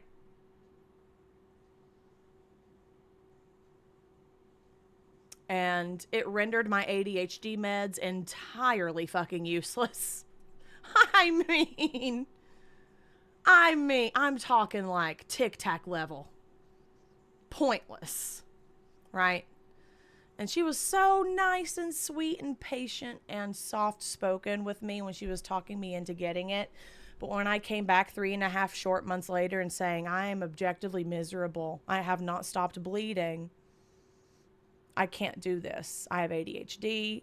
I can't function right now.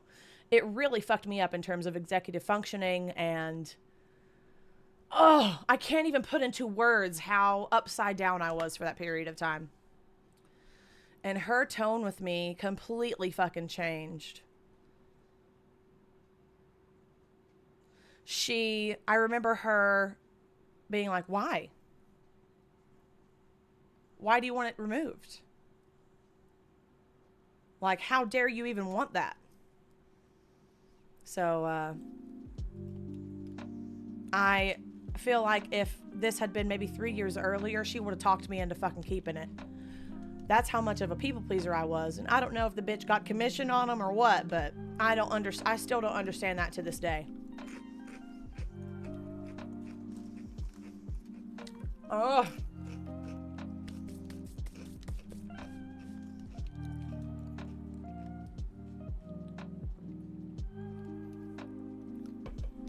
Crazy Ginger, you also Bled for 3 months, but it eventually calmed down. Well, I'm glad it got to a point for you where it actually, like, calmed the fuck down. Yeah, Waba, the thing about people with uteri is, they don't fucking care about us. They don't believe us. They think that any amount of bleeding is just normal. Good luck. Bye. A previous gyno of mine, who was a male, told me that I had such heavy periods because my uterine walls were thick. Good luck. You know, that's what we're fucking dealing with here. Right? Back to this. Okay. So yeah, Greeks think your uterus gets sad because it doesn't have the loving, sweet, sensual touch of a man. So here, yeah, these slides are just whatever. All right. Aristotle and Hippocrates shared this view about the uterus, the same one. And in the 5th century BC, Hippocrates was the first person to use the word hysteria to describe this. And of course, as we talked about in earlier streams, the term hysteria is derived from hystera, the root word for uterus in Greek. That's why it's called a hysterectomy, removal of the uterus. And I'm now putting together that the Hippocratic Oath probably has to do with this motherfucker right here. Similar to ancient, Hippocrates, yes. Similar to ancient Egyptians, Hippocrates associated hysteria with abnormal uterus activity within the body. Yeah, doc, it floated up to my ear and I fucking can't stop crying. Could you waft an onion near my puss? Like...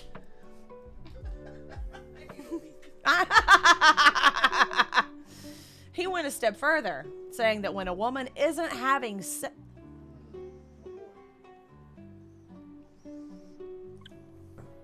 Oh my God! When a woman isn't having sex, poisonous bodily fluid is stuck inside the body that isn't being correctly released. He also believed that the uterus of a woman who isn't having sex could cause toxic fumes to travel around the body, causing various symptoms of hysteria.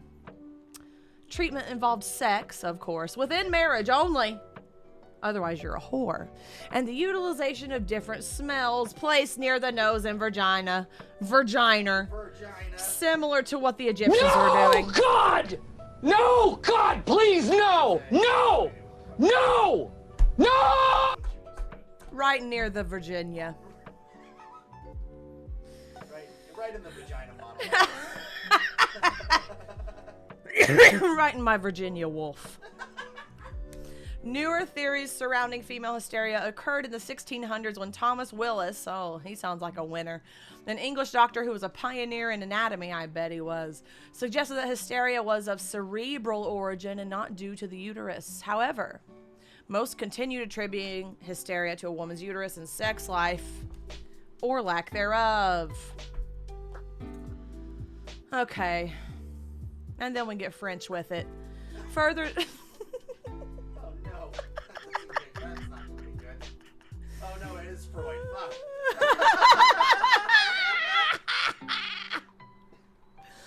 Oh man, this does not get better. It's never gonna... I need a crouton. Bitch.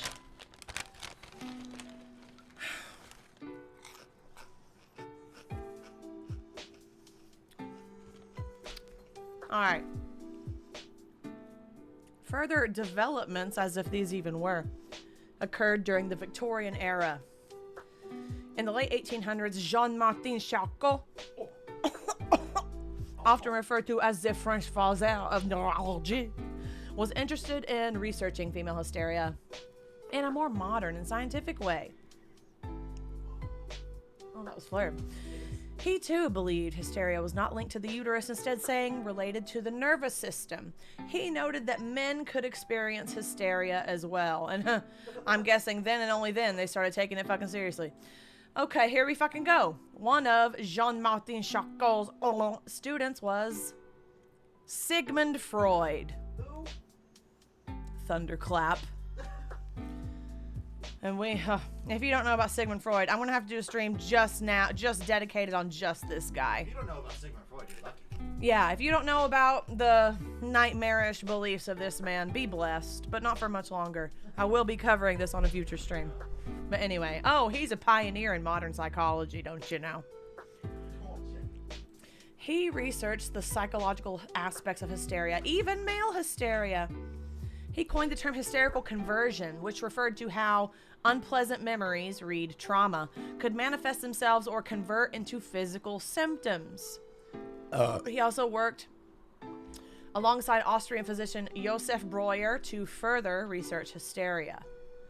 One of the most famous monumental case studies surrounding hysteria is that of a female patient named Anna O. Through hypnotizing her and getting her to open up and talk about painful emotions and events that triggered her hysteria, Breuer was able to help reduce the woman's symptoms. Anna O called this her, quote, talking cure. It just sounds like therapy to me. Oh, here we go. All this research and work by Freud and Breuer ultimately helped give birth to psychoanalytic theory, which ties into modern day talk therapy. Yeah. Okay. While strides were made in the right direction with psychoanalytic theory and hysteria, the female genital ties still ran deep. In the late 1800s and early 1900s, pelvic massage was still a recommended treatment. During a pelvic massage, a physician or midwife would stimulate a woman's genitals with their fingers to make them have what they called a hysterical paroxysm, aka she nutted. It's just an orgasm, people. She did the big cum. In later years, medical vibrators were also used for the same purpose. At the risk of TOS, I'm going to search it over here. But I just want to show you one of these monsters. I came. Oh my God! What am I looking at? Hold on. Is this where Simeon got their idea? No, Sibian is nothing like this. Here is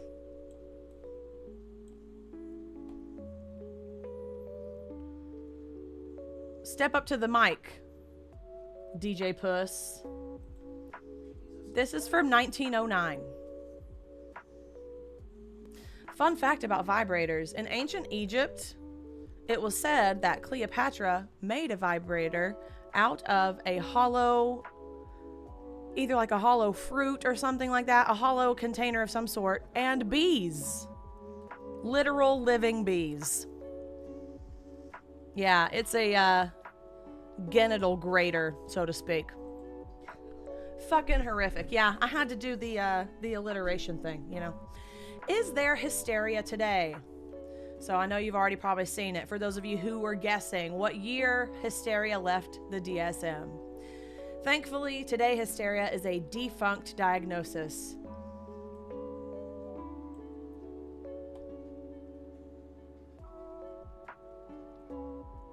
In 1980, you know, the year The Shining came out and Airplane,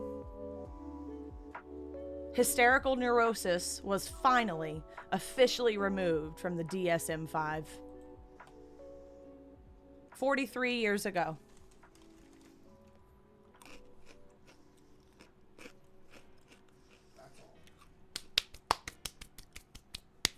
And the Gagaronian cheese is that women and minorities were still not required to be included in clinical research for another 13 years in the United States.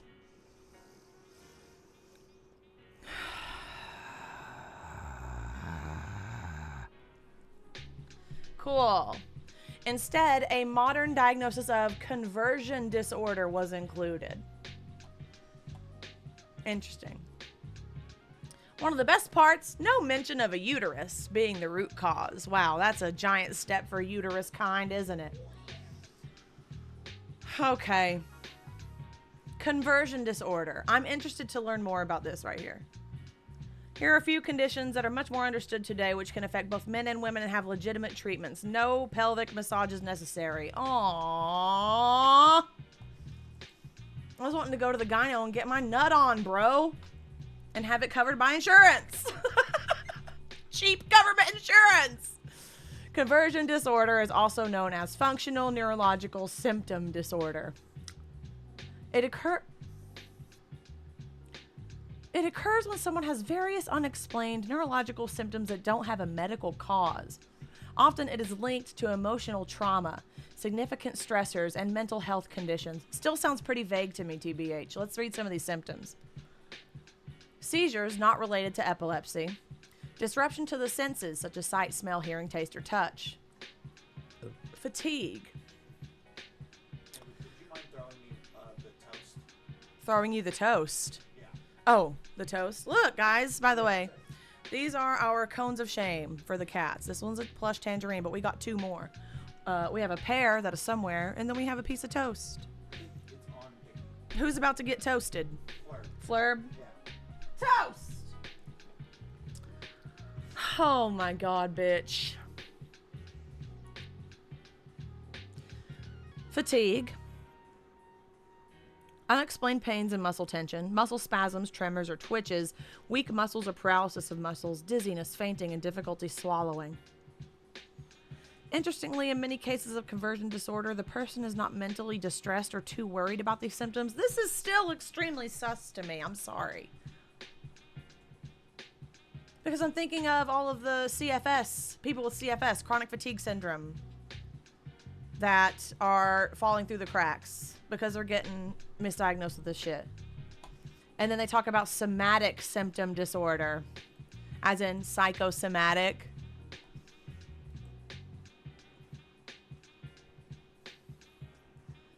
People with this disorder have a physical symptom or multiple symptoms that they can't stop thinking about, causing extreme distress.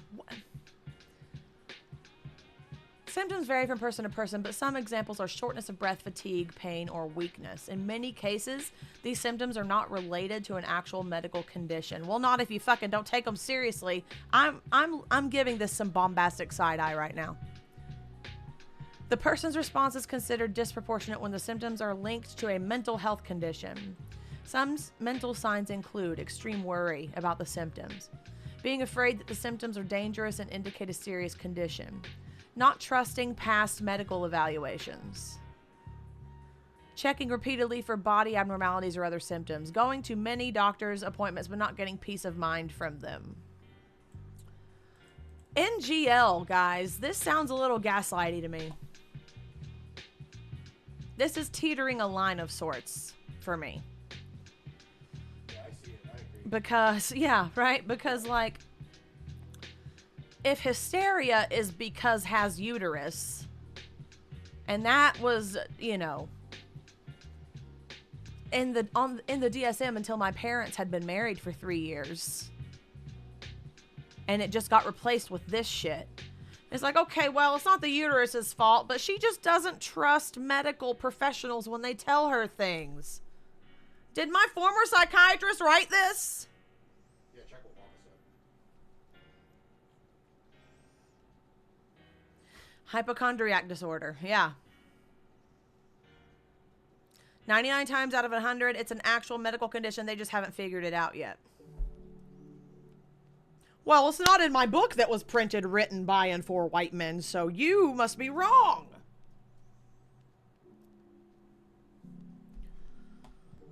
Oh, Jesus.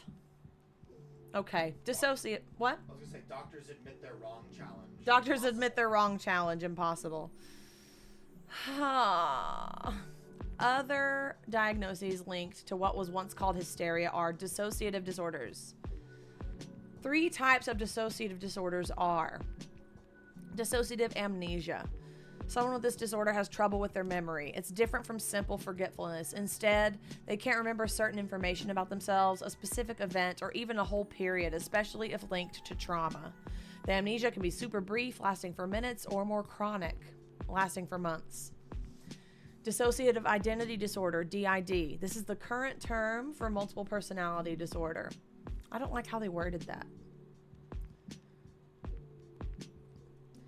it's an updated term for whatever. Someone with this condition has multiple distinct identities, at least two that they switch between. They may also have dissociative amnesia and gaps in memory. DID is typically linked to trauma, and it causes someone to have trouble functioning. Yeah, Waba, we talked about this last time I was on your stream. Yes, MPD is the old term. DID does have subtypes as well. Yeah, I want to dive more into this too and learn more about it and share more about it, because this little, 5-line paragraph, it's barely a drop in the bucket, right? Depersonalization, derealization disorder. Someone who experiences DPDR experiences derealization, which means they feel detached from their surroundings or that their surroundings aren't real. And depersonalization, which means they feel disconnected from themselves. This can be very distressing. This one sounds familiar to me in that, especially when I was, dealing with a lot of just being in fight or flight constantly in survival mode, my brain would take me places that before I could even realize where I was like, my hands didn't feel like my hands, not in a got to highway like I did the other night, but I didn't feel like I was in my body. I felt like I was observing myself from the outside. It's such a bizarre feeling that I can barely put into words. How was hysteria harmful to women? How much time you got? The diagnosis of hysteria, whether as a physical condition or mental illness, was harmful to women. Still is, I would argue. Many women may have been wrongfully labeled as hysterical for simply behaving out of line with what men wanted them to act. Elizabeth Packard. Not to mention, women who did experience a physical symptom, such as paralysis or blindness, would have to engage in completely unrelated treatments, such as pelvic massages to their genitals, that likely did not help their situation. Yeah, go fucking figure, guys. I have trauma from my childhood. What you need is an orgasm. Yeah, or in this case, blindness. Yeah, right. Fucking Jesus. Paralysis. Oh yeah, you guys are right on the fucking money. Oh, my butt's numb. Yes.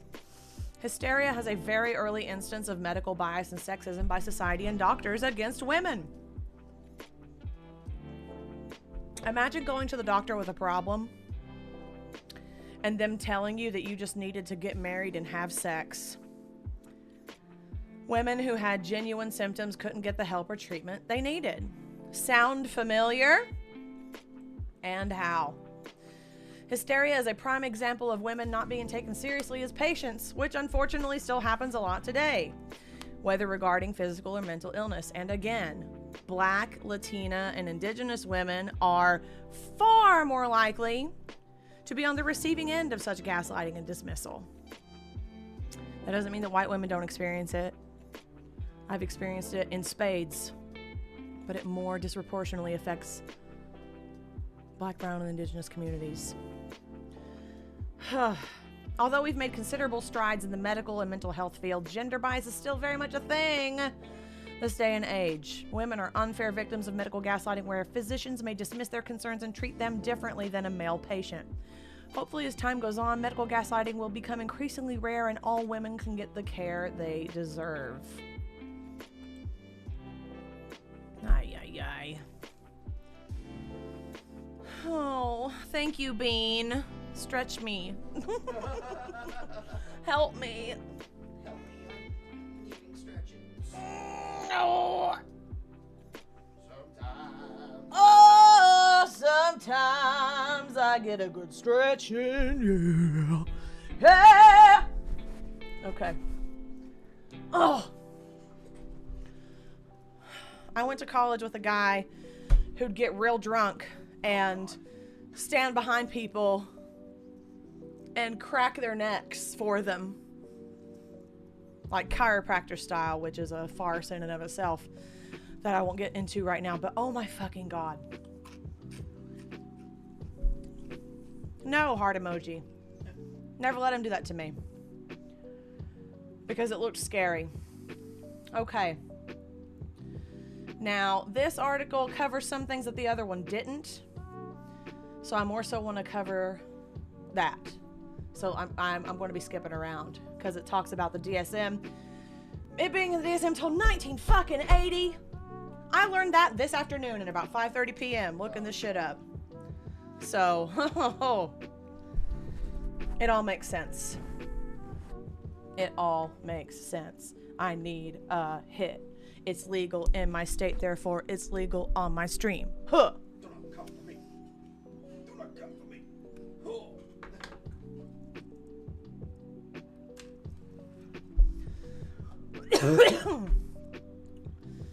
Not the wandering uterus. Thank you.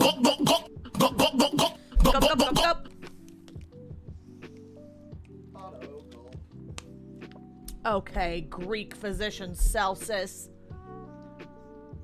This motherfucker suggested that both virginity and abstinence. Oh my god! Want a break from the I ads? had it turned down so it didn't get me that much. If I had it turned up anymore, I probably would have shat me shorts. I bet it got y'all though. I bet it got y'all though.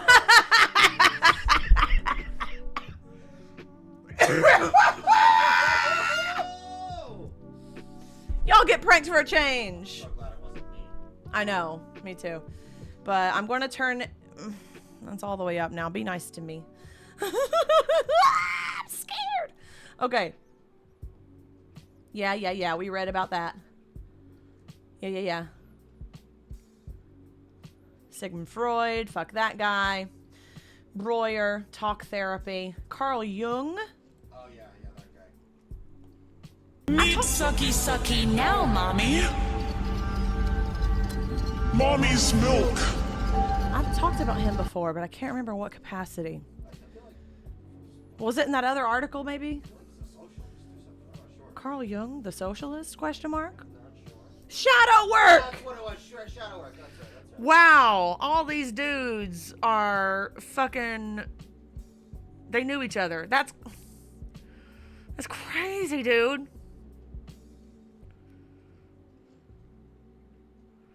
Oh my God. Okay. Carl Jung, a colleague of Freud's, treated a young woman named Sabina Spielrein, who was also thought to suffer from hysteria. Jung and Freud often discussed her case, which had an impact on the theories they developed. Spielrein herself trained as a psychoanalyst and helped introduce the psychoanalytic approach in Russia before she was murdered by Nazis during World War II. Damn. What the hell? All right, here's some more symptoms. Of course, emotional outbursts. Histrionic behavior covering everything from being overly dramatic or excitable. You know, two entirely subjective terms. Elizabeth Packard saying no was enough to get her locked up. You know. Increased suggestibility, loss of sensation. Hysterical I'm fighting for my life. My mouth does not want to be here. My mouth wants to be chewing on croutons and circular barbecue spirals. So if I stutter a little bit, no, I didn't. I'm gaslighting you right now.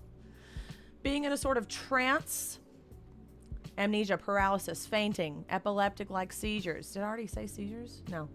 Increased pain sensations. And then it talks some more about the dissociative and somatic disorders that we already covered. But let's get back to causes. They originally focused on the uterus, but we now know that the causes of both dissociative and somatic disorders are often psychological in nature. Trauma, childhood abuse, that's physical, sexual, emotional, or a mixture of all three. Being in a natural disaster or being involved in combat. Interesting. A phenomenon known as hysterical contagion, a form of social contagion, can also lead groups of people to experience symptoms often associated with hysteria. Interesting. This phenomenon involves groups of individuals having symptoms of illness that are attributed to a physical or contagious source, but that in reality stem from social and psychological influences. Treatment for hysteria. I don't like the way that some of this is worded. Oh, good. Some more, you know, unhelpful tips, right? Just write in a journal. Just breathe. Just go for a walk. Just organically, with no trouble at all or assistance, develop a consistent sleep schedule. Oh my goodness, you got me fucked up 24 hours a day on that one. Okay. Jesus Christ.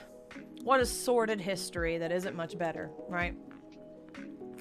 Yeah, journaling is great until you forget to do it for a week and a half, and then on day 12 of forgetting, you remember, and you get all guilty all of a sudden, and then you let 5 more days go by, and then you remember again, and then the shame cycle continues, and it's been 3 years and you haven't journaled. Ask me how I know. But okay. How many journals do I have to buy, Jessica? How many journals do I have to buy? How many journals and planners have to collect dust in my bookcase, Jillany?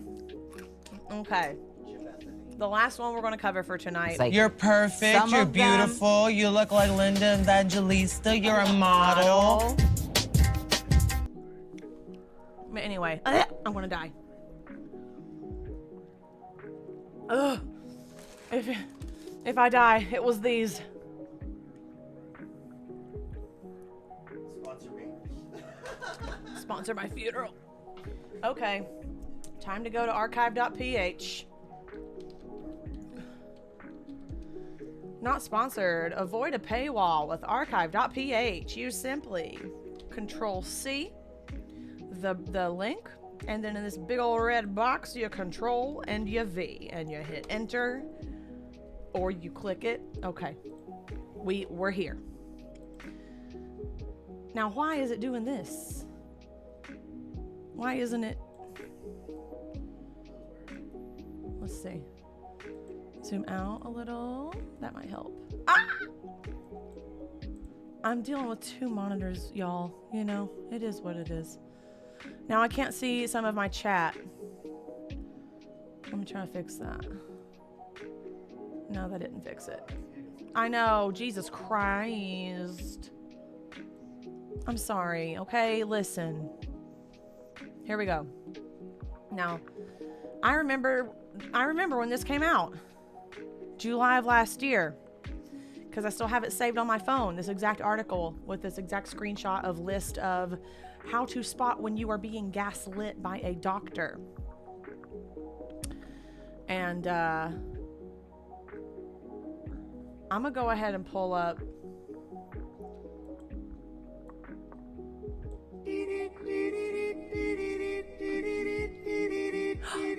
Hephaestus! Thank you so much for the 2-month subby wubbies. Oh my gosh, did y'all like my singing monsters sound?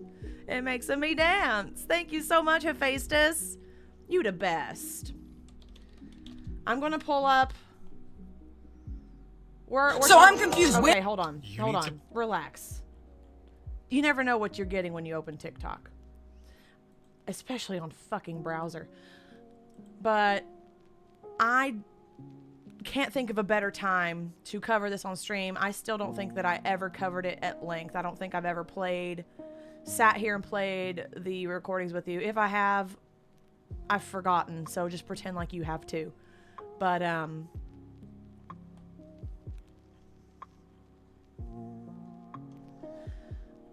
I'm going to take a quick BRB. I'm just trying to optimize in real time like my ADHD ass is always trying to do, right? So let's take one more quick BRB because my butt cheeks are numb. Got to punch them back to life. You already know. When we get back, we're going to listen to my short, but a lot happens in a short amount of time, recording, legally obtained, mind you, because my state is a one consent party state, of my appointment with my shitty psychiatrist. And then we'll read this article about medical gaslighting. Oh, shit! A golden Kappa train is close? What does that mean? Oh my goodness, are we close to a golden Kappa train? Thank you so much, Atlas. Unsa, unsa, unsa. Oh, I'm sorry, Atlas. No. Oh, shit! Winner, winner, chicken. Oh my Dinner. goodness, wait! It's happening!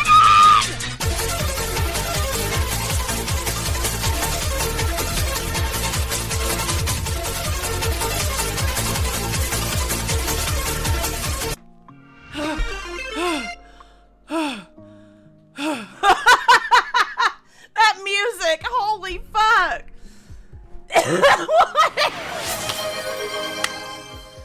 What is happening? I fucking love that. Bean! Thank you!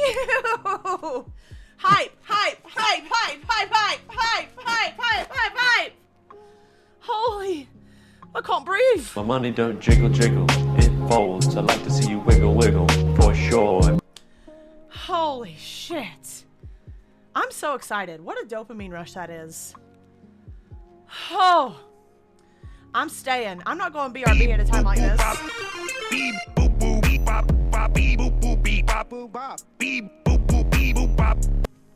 Thank you for the biddies, Hephaestus. Oh my goodness. I've never seen a golden train either, because this is my third one in like a short amount of time. I don't know either. Golden Kappa train on Twitch. I see. Golden Kappa trains can appear randomly on any monetized streamer's channel in lieu of a regular hype train. Thank you for the biddies, baby. Wow. How exciting is this? This is so fucking exciting. Holy shit, y'all. Thank you so much for making that happen. Just while I'm here, while we're living this train out for the last 3.5 minutes of it. Thank y'all so much. Level 2. What the fuck? I need my damn inhaler. Where's she at?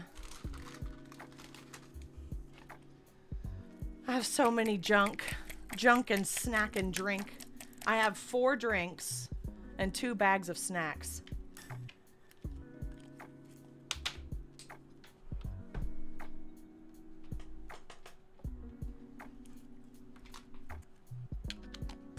I'm pulling up my TikTok where I release these recordings. Oh my gosh, Bean! Thank you so much for gifting us up to Sylvia. Yes, Bean. You have given 25 subs in this fucking channel. Can we just?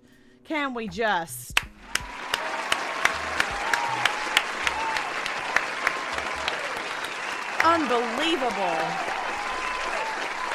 Bean is the king. King Bean. King Bean. Bean is the king. King Bean. I gotta find this. One I does love not you. simply choose to be a potato. You are indoctrinated, like a religion. But once you go potato, there is no return. Raving Sandy! Yay! We met our follower goal officially. Maybe I lost one, but I gained one back. 420! Ooh. Y'all are awesome. When did I post this? It's been a while. Here it is. Jeez. Okay, part 1 has 25,000 views. Part 2 has 94.6 thousand views. That's fucking crazy. I haven't looked at these in a long time. One does not simply choose to be a potato. You are indoctrinated, like a religion. But once you go potato, there is no return. Mild child. Thank you so much for the follow. What a time to be alive. Again with the poems. Yes. I remember you and I remember this. Gotta read this. In the realm of potatum, a woman so bold with so much junk her stories unfold. Talking hysteria, gyno, history unkind, medical gaslighting, a troubled rewind. Nose rings gleam, a rebel's delight, clapping to bean toast in the digital night. He, the king with a crown unseen, a guy in the back on his computer screen.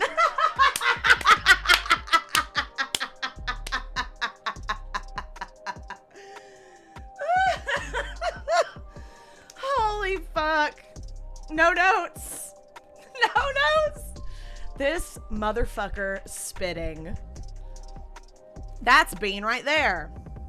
And the guy in the back is Pidge, my partner, aka PJ, aka Azza, aka Vibing with Azariah, my A1 from day one mod on here. There he is. Holy shit, y'all. What a crazy moment. Hype train complete. We got 2 levels. Look, guys. We got the emote for 24 hours. Y'all better spam the shit out of that thing. For the rest of this stream. Golden showers only, okay? We got 5 subs and 625 bits in that short amount of time. I love you all so much. I'm sweating everywhere. I gotta set another follower goal. We gotta keep it going, y'all. 420 is a great place to hang our hat, but we've only just begun. So, I am going to take a quick BRB now that the hype train has concluded. Punch my butt cheeks back to life, like I said. Going to change the follower goal, pull up these TikToks, and then we'll continue, okay? Snack them, stretch them, drink them, smoke them if you got them. Hoilo, we're back. Whew. Oh. Captions. Back like I never left. All right, so in true we're already there fashion, let's just fucking, if you don't know, a little tiny, extremely short backstory about this, okay? So I discovered that I thought that I had, like I was going down the rabbit hole of, I think I have ADHD. Started in February of 2021. And from that amount of time to about July 2021, I was referred to different practitioners and psychiatrists, landed on this one. He diagnosed me with ADHD in July 2021, started meds. A few months later, as my meds were sort of tempering my ADHD traits that ADHD did not explain remained and emerged. And the same thing that led me to this realization, which was TikTok giving me a starting point to do the research on my own, resources for me to take on my own time and do my own research and take my own assessments and read books and read articles and research and shit. Like, the same thing happened for autism. Then I learned about the comorbidity of ADHD and autism and how common that is. And in September or October of 2021, he had just diagnosed me a few months prior. He was the only one who took me seriously enough, besides my physician who left to go back to school. He was the only one that took me seriously enough to actually hear me, you know? So I thought, okay, maybe, you know, I had no reason to think that he wouldn't take me seriously on this. It was via telehealth telephone. The first time I asked him if he could refer me, he said no, because I didn't speak in a monotone voice. And I was socially engaged in the phone call. I wasn't prepared to be shot out of the sky like that, so it really fucked up my day. I was like dysregulated and overwhelmed for the rest of the day dealing with that, and I spent the next 8 months doing research on my own. Hi, Nova! You're not late, my friend. You're right on time. Every time. I'm glad you got a nap in. I hope you got some good rest. So, I spent the next 8 months doing legwork, doing self-assessments, talking to other autistic adults, hearing testimonies from people who are describing my innermost experiences that I never shared out loud with anyone, who I thought was just a me problem TM symbol. Turns out to be traits of autism.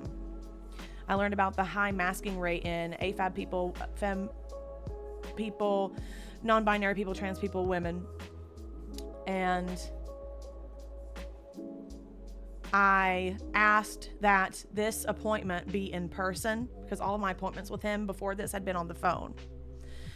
And I took the next 8 months to bolster myself with information and arm myself with knowledge and learn the right language to describe my experiences. And even then, there's so much I didn't know. There's so much I've learned since this day, right? But I decided at the last minute for my own records so that I could process what he's telling me, and in case I miss any information, and in case he says some bullshit, I decided to record this appointment. And full fucking disclosure, I wasn't going to tell anybody that I recorded it until I learned whether or not it was legal for me to have done so. So I found out that it actually is legal. Virginia is a one-party consent state, meaning that the only person that needs to know in a two-party conversation if they're being recorded is the person recording. Call it shady, whatever. It's legal. But I'm so fucking glad that I did. I am so glad that I did. Because this appointment was right around 10 minutes long. And if you've never heard this before, just, you know, the night of enraging stories continues, right? Bean, you stayed up for this? Oh my goodness. No applauses because he didn't nap. I will give you preemptive applause for the sleep that you'll get later. I love you so much, and I'm so glad that you're here, and I hope that you're not too eepy. Please, y'all, never deprive yourself of sustenance or sleep at my expense. Bitch, I'm everywhere. You'll find me. This will be on YouTube tomorrow or the next day. But at any rate, I love you the absolute most. Okay. Okay. Nova's like, okay, I'll allow it. All right, y'all. I'm just going to let it play. If I want to pause and say something, I will. But I pretty already almost said it. There you go, Atlas. We out here napping. I haven't napped in a long-ass time. You can probably tell. Okay. Here we go. It's in 2 parts. Here's the first part. Let me know how the volume is. Well, I'm non-existent at the moment because, again, I forgot to click unmute. Here we go. Oh, I also tweeted about it and it went viral and I ended up in Glamour UK about it. Baby, will you do !hub? That's my new Beacons Linktree hub. If you go click that link, go under interviews and features, the Glamour UK article about this appointment is in there. So yeah, here we go. This appointment took place on Wednesday, May 25th, 2022. Oh my God, my voice. Sorry, I haven't heard this. My voice was fucked for like 3 months this summer. It's so different now. Jesus. I sounded horrific. Bless. Okay, here we go. Here we go. Starting over. Sorry. Shutting up. This appointment took place on Wednesday, May 25th, 2022. This was my first in-person meeting with Dr. Sage Lockhart. All other appointments were via telephone. He diagnosed me with ADHD in July 2021. Because of this, I felt comfortable asking him for an autism assessment or referral in September 2021 during a phone appointment. At that time, he dismissed me out of hand and refused to assess or refer me. He said I couldn't be autistic because I didn't, quote, speak in a monotone voice, and I was, quote, socially engaged in the phone call. I spent the next 8 months researching autism, how autistic traits in girls and women are often overlooked, discussing my experiences with fellow autistic people, and taking dozens of self-assessments written by autistic researchers. I requested an in-person appointment this time, hoping that seeing me face-to-face would help provide further context than a phone call. Will you, give them a fresh Discord update? Sorry.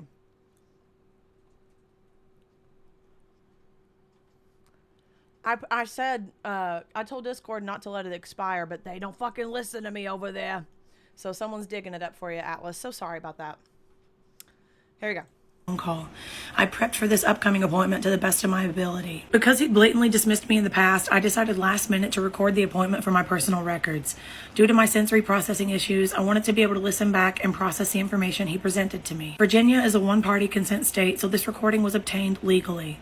I'm forever grateful for that last-minute decision because the conversation that unfolded was unlike anything I had ever experienced from a healthcare professional. Listening back, there are some words that I stumbled on and thoughts that were fragmented and misspoken. I wish I'd had more accurate language at my disposal in those moments. I have since educated myself on many things that at this point were still unknown to me. The first portion of the appointment was a routine check-in where he asked about my medications and if they were working well for me. The recording begins immediately thereafter. I know that we have been on the phone. I'm going to try to zoom us in a little bit. Of course it won't work. I'm sorry. It's a little small, but this is all on TikTok. Follow me at potatum number 8.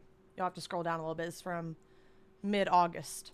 For like a year now, almost like 10 months. Okay. So this is the first time we're meeting in person, and it's good to have that opportunity to meet face to face. Like put a face to the voice. You know what I mean? Yeah. And I have some questions and need some advice on, revisiting the topic of being assessed for autism. I'm still very much aware that it exists. I was not aware until about 3 months after my medicine kicked in. My ADHD symptoms were tempered, and that's when my autistic traits not only remained, but came to the forefront, and they were too pervasive to ignore. So then the same 5 months of legwork I did leading up to my ADHD diagnosis, I've been on that same journey, except it's been like 8 months now. Well, let me ask you, why are you so focused on pinning that down particularly? Yeah, so when I go to a physician being like, hey, when I eat a candy bar, I get woozy and shit, and then I start to get faint and pass out, or when I don't eat for a really long time, my legs kind of buckle under me and I feel really faint. I would like to get screened for possibly diabetes, and the doctor's like, well, let me ask you, why are you so focused on pinning that down particularly? Okay. What's, You mean like what would be the benefits of me being diagnosed? I feel much differently about diagnosis now. I'm no longer pursuing one because of the subsequent discrimination that would take place, and infantilization and dehumanization, and quite frankly, it's way too expensive, and the hoops are too many, the waiting lines are too long. They've made it purposefully difficult to be seen for something like this. And being a woman, like, that's one strike walking in the fucking door, right? As far as, will I be believed or not? Atlas, I've never had the guts to listen to this recording. Well, I'm very sorry. I'm very sorry. Yes, this is my villain origin story right here. Nova, I want to read what you said. That's why I had to stop taking ADHD meds, because I'm level 3 autistic. So when I was just left with my autism, I couldn't function at all. My ADHD at least keeps me moving and able to transition tasks.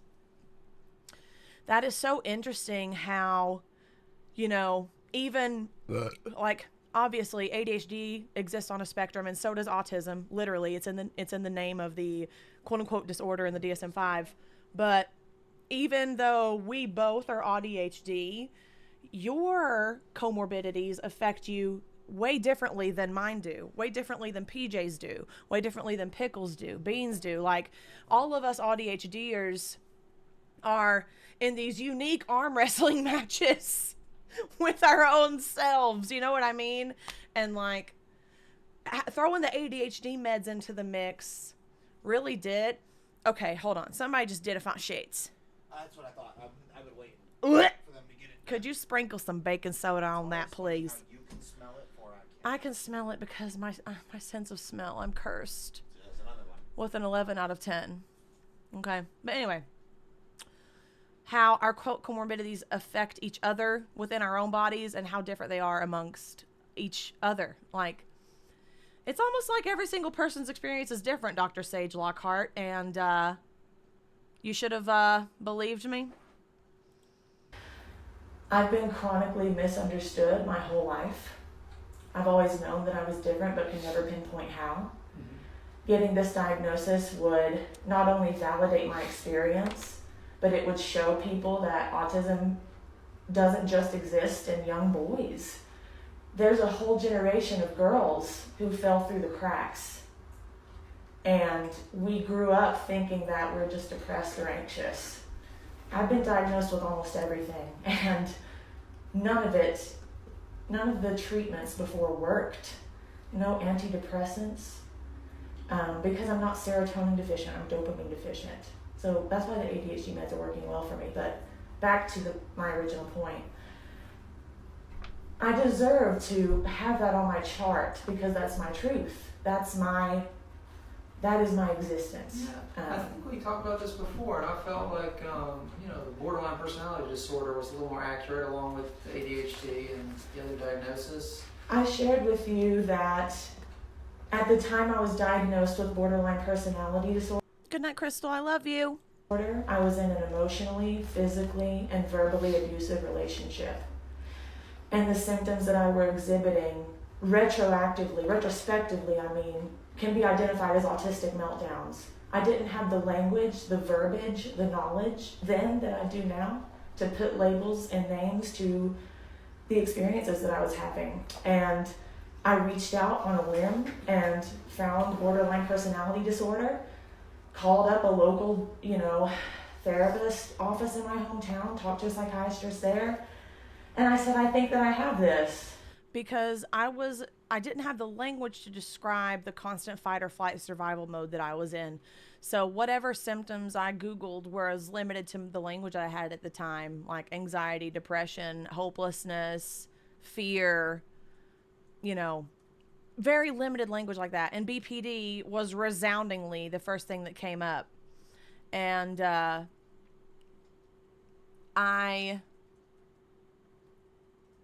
my ex was in my fucking head telling me to get help because I'm sick. I'm clearly mentally ill and I need help. So believing that, being told that constantly and believing that, once I Googled that and found this and it's all I saw, I thought, well, this has to be it. Because I can't find anything else that it is. And it's not just anxiety and it's not just depression. So it must be this. And the psychiatrist read out a list of 9 or 10 criteria that they use to assess for BPD, which are extremely vague and limited. And it's just a checklist. It's so fucked up, the diagnostic process for this. And I experienced some of those things, but not all of those things. But in my mind, I was like, well, maybe I do experience that. So I'll say yes here. Like they're worded in such a way that my retrospectively autistic ass was totally overthinking in the moment. And so I said yes to things, even if I wasn't able to come up with an instance in my head at the moment. And that all too easily got me a BPD diagnosis that I have since been trying to get removed from my chart, and no one will remove it. And he is clinging on to it for dear fucking life so that he doesn't have to do anything further with me. I'm not worth the consideration. And he said, well, you have to exhibit, I believe it was either 5 or 6 of these 9 traits. And I didn't, but I wanted it to be true. So I said yes. My language then is even different from the retrospective language that I have now. And I wish I had said something better in that moment, because at its face, it doesn't accurately reflect the extent of that. So I would meet the criteria because I thought that at the time that was my answer. But, that relationship ended over 2 years ago. I have since reclaimed my identity. I've healed a lot of that trauma. I still carry a lot of it with me, but it's manageable, largely manageable now. But I know for a fact that I've never been borderline, and I never will be borderline. That does not describe me in any way, shape, or form. Okay. Well, as far as the autism, back to that, the cornerstone of autism is difficulty in communicating with others. Okay, it ended there. So we'll go to part 2. The cornerstone of autism is difficulty in communicating with others. Such infinite wisdom, Dr. L. What is that based on? Clearly don't have any difficulty with that at all. What is that based on? So, That criteria. Sorry. I know I'll keep pausing it so much. Oh well, it's my stream. Fuck it. You're along for the ride, aren't you? So... What is that He based said, on? I clearly don't have problems clearly don't have any difficulty. communicating at all. I spent 8 months preparing for this appointment. One does not simply choose to be a potato. You are indoctrinated like a religion. But once you go potato, there is no return. Harley Queen 93. Thank you so much for the follow. I'm so glad you're here. I really appreciate you. I know, right, Atlas? Would I even have all 80 of my HDs with me if I didn't pause every 3 seconds? Yeah, I had what language I had. And I didn't know what I didn't know. We are socialized as young girls to... I talked about this in my interview today with Hell about how we're socialized from a young age to not only be more mature than boys. And I told her during that interview, I'm not sure if that's physiologically true or if it's due to societal pressures that we put on girls to be responsible for not only themselves, but for those around them, particularly the boys around them, right? Because boys will be boys, you know? My environment punished me in every conceivable way for showing up as my authentic self because I was told I was too this, not enough that. Not quiet enough, too loud, too sassy, too bossy, too know-it-all, too backtalk, when really I was just asking clarifying questions. These people made me feel like a Tasmanian devil slobbering bulldog bitch. To the point where I'm turning 32 next month, and I still have to ask PJ on my not so mentally fortituded days, am I being a total bitch about this thing? Like, am I out of pocket for feeling this way? Like, I still find myself questioning myself because of a lifetime of this socialization. Jesus Christ. Jesus Christ. Jesus. Okay, sorry. There we go. What is that based on? That criterion alone. What is that particular criterion based on? I'm not sure I follow you. What do you, that sounds like that's a very general statement. What do you mean by that? What is it based on? Okay, listen. Someone pointed it out. If I'm such a good communicator, in your next sentence, I'm not sure I'm following you. That's a very general statement. Which one is it, Sagey Poo? Bro, again, this is another appointment that I wish that I could redo. First one, vaginal prolapse guy, right? He's probably traumatized dozens of uterus havers since I walked in the door. And this fucking guy who's been practicing since 2002. By the way, I reported him to the state psychiatry board. They did a multi-month-long investigation, and they decided not to take action. And I'm only saying this now to let you know just how bad it's about to get. They decided not to take action because they were too focused to nail down whether or not I had recognizable official medical model diagnosed autism.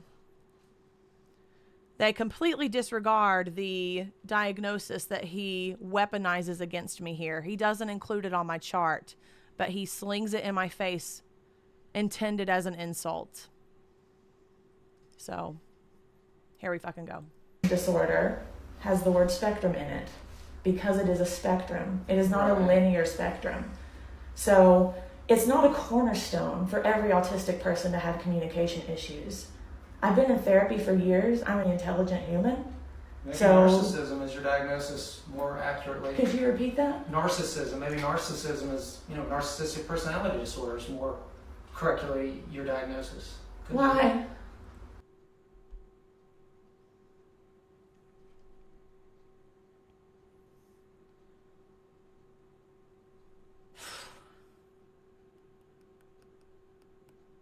It's been like a year and a half, and I'm still like...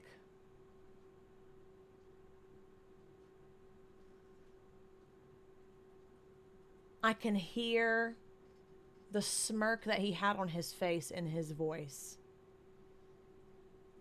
I could still see the gleam in his eye when he said that to me. Because he had a shiny piece of paper hanging on the wall behind him. He thought he was so fucking clever. He thought he was so fucking clever, PJ said. And he did.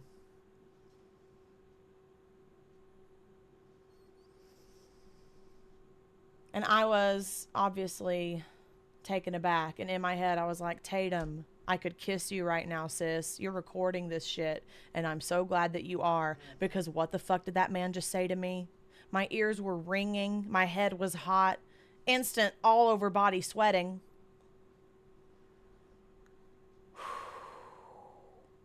I was trying to explain why my communication skills seemed to be good in his opinion, because I spent years in therapy figuring this out.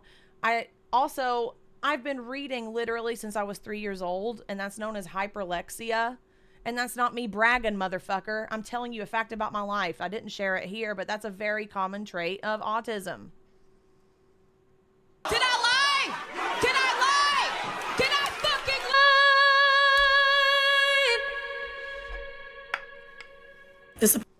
lie? Oh, you motherfucker! What is that based on? Autistic person to have communication. Accurately. Could you repeat that? Narcissism. Maybe narcissism is, narcissistic personality disorder is more correctly your diagnosis. Why? Why do you say that? And why are you getting defensive? Why do you think I say that? Because you have an extremely limited understanding of autism, especially in adult women. Okay. You're basing it on how male I am and how well I communicate. Those two things does not an autistic person make. Seems like you're making some assumptions. You said those exact words. I didn't say anything about how male you were. Those are your words. Okay. The DSM was written by white men for white men, and because I didn't adhere to that diagnostic criteria,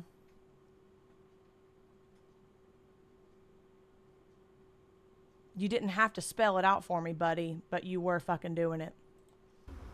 Why do you think that I'm a narcissist? What would give you that idea? Well, when you talk about the greatness of your qualities and that you sort of understand things more than other people, when they're kind of telling things clearly to you. You're not being clear, though. Your language is very muddy. You're very passive. And me having better communication skills than the average person doesn't make me a narcissist. Women are allowed to be confident in their abilities. We don't have to walk around hating ourselves for existing. Do you see how well you can communicate? Yes, I'm well aware. Yes, it is. So like you said, spectrum. So there's a spectrum, you could say there's a spectrum to everything, to depression.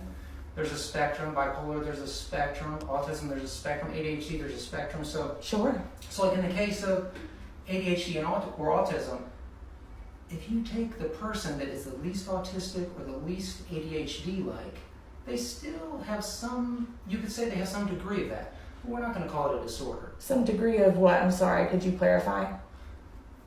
I'll say it again. So, well, you said that, and I don't know what you're referring to. My ears were ringing at this moment. Of the disorder. Sure. Okay. So the disorder, I understand. ADHD, Thank you for clarifying. I'm following. But we don't necessarily say that they have that disorder. Sure, it has to meet a threshold before it becomes a disorder, right? It has to impact your quality of life. I have not worked publicly since July of 2020. Still true. I spent the last 7 or 8 months peeling back 30 years of masked layers that I've had to learn to put on to survive. A lifetime of people watching, observing, because those things don't come naturally to me and they never did. I'm a chameleon. I have a bachelor's degree in vocal performance. I can get my voice to sound however I want it to sound, to appear normal. But I've made active efforts to shed all of that away. And what's left is the most authentic version of me that's ever existed. Well, you're a chameleon. I mean, some of the talk you're doing is kind of narcissistic sounding, okay? Not to be putting you down or anything like that, but it is. Sure, okay. I'll allow you to elaborate. What are you basing that on? I already told you. Can you tell me again, please? I'm a little flustered. I will.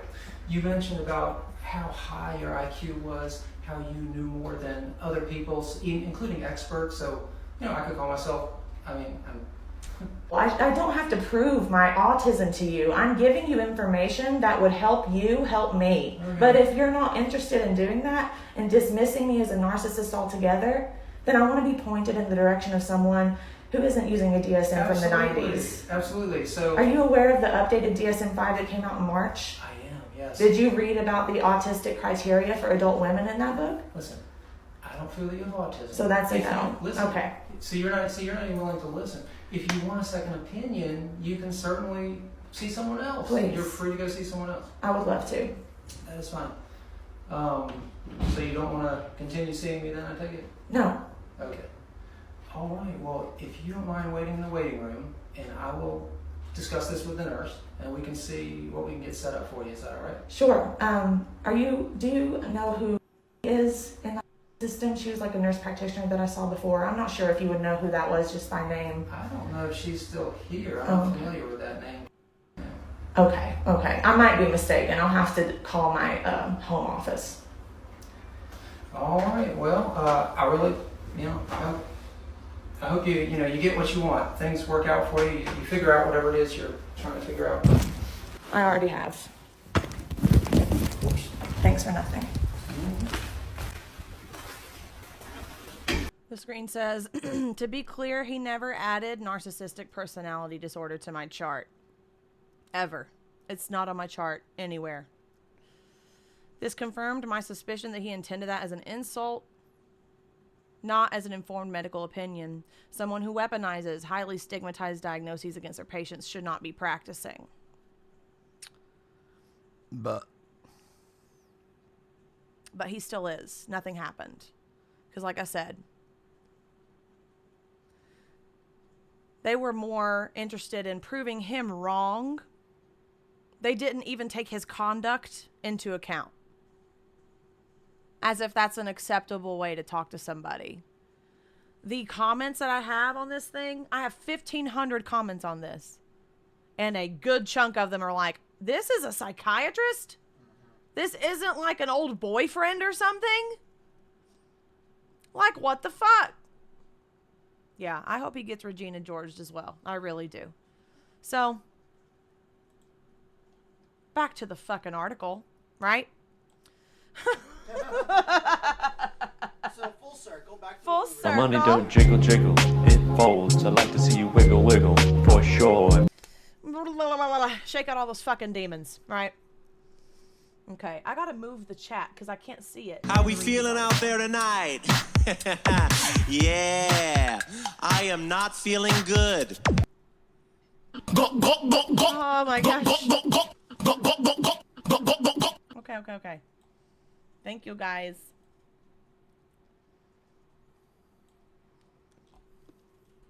All right, I moved the chat over so I could see it better. Okay. Please. All right. I wish you could just disable that shit. I know, me too. How to spot medical gaslighting and what to do about it. Now, as we go through this together, let me turn the music back on. As we go through this together, see if any of this shit sounds familiar in your own life or what we just fucking heard, right?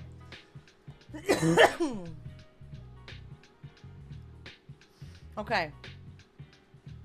This is again from July 2022. This appointment happened on May 25th, 2022. So, this was triggering for me to read at the time, and it proved me right over and over again. So, Christina, who lives in Portland, Maine, said she felt ignored by doctors for years. When she was 50 pounds heavier, her providers sometimes blamed her body size when she discussed her health concerns. One instance occurred weeks after she had fallen off her bike. My elbow was still hurting, said Christina, 39, who asked that her last name be withheld when discussing her medical history. I went to my regular primary care doctor and she just sort of hand waved it off as, well, you're overweight and it's putting stress on your joints. Don't get me fucking started on the subhuman treatment that fat people receive at the doctor. I was on Zoloft briefly, and after 5 months, I gained around 45 pounds. It was hell on my body, and I quit cold turkey and tried to yeet myself into the great beyond, and it was a whole thing, right? But it took me a while to like re-homeostasis my body and get my like weight back to where my body felt most comfortable, like outside of the Zoloft. And I remember when I was at my heaviest, going to the doctor for like a general checkup or just like regular blood work, and they would hand me pamphlets on how to lose weight, on how to eat more vegetables, on how to not be so fat. And I'm not saying this to body shame. I'm just saying that, like, the women who were handing me these pamphlets looked just like me. It's like there's such a disconnect and there's such a dismissal that comes from existing while fat and, like, trying to be taken seriously while fat. People treat it like it's a crime. People treat it like it's a disease. And you could really be dealing with something completely entirely unrelated to that, and it gives them an excuse not to do their fucking job and treat you like a human being. Eventually, Christina visited an urgent care center where providers performed an x-ray and found that she had chipped a bone in her arm. But her doctor just told her it was because she was fat. Oh my God, dude. The experience of having one's concerns dismissed by a medical provider, often referred to as medical gaslighting, can happen to anyone. This does not just happen to women, AFAB, femme, non-binary, trans folks. It happens to men too. It can happen to anyone. It disproportionately affects marginalized communities. You can bet your bottom patootie on that. But it can happen to anyone. A recent New York Times article on the topic received more than 2,800 comments. Some recounted misdiagnoses that nearly cost them their lives or that delayed treatment, leading to unnecessary suffering. Patients with long COVID wrote how they felt ignored by the doctors they turned to for help. Quick tangent here, in case you're new here. Hi. I know we're 3 hours in, but I'm immunocompromised, meaning that my immune system has been trying to yeet me to the great beyond since I was a wee lass. So I have had no choice but to take COVID seriously for the past 4 years now. So I still mask up everywhere in public because I quite literally do not have a choice. The world has abandoned disabled, immunocompromised, and high-risk people, including children and the elderly, for the sake of the almighty dollar. When existing in public spaces and sharing public air with public people, and it is within your ability and accessibility to wear a mask, you should do so. If you'll drop the hub in my chat, again, under SARS-CoV-2 resources, I have a huge list of different brands of masks, different capacities, colors, sizes, prices. I'm not sponsored by any of them. I just want you to give a shit about your health and the health of the person next to you. COVID is still here. COVID's putting up 9/11 numbers every single fucking week in this country still. COVID is currently the third leading cause of death in the United States. I'm not pulling this out of my ass. Go fact check me right now and prove me wrong. I dare you. Behind all heart disease and all cancers, COVID is number 3. And long COVID is just now being seen as a viable thing that happens after you catch COVID. It can happen after just one infection. I don't know if I already said it, but 40% of COVID infections are asymptomatic, meaning you won't feel it at all. Just because you feel fine doesn't mean you are fine. It lingers in the air like smoke and can be transmitted outdoors.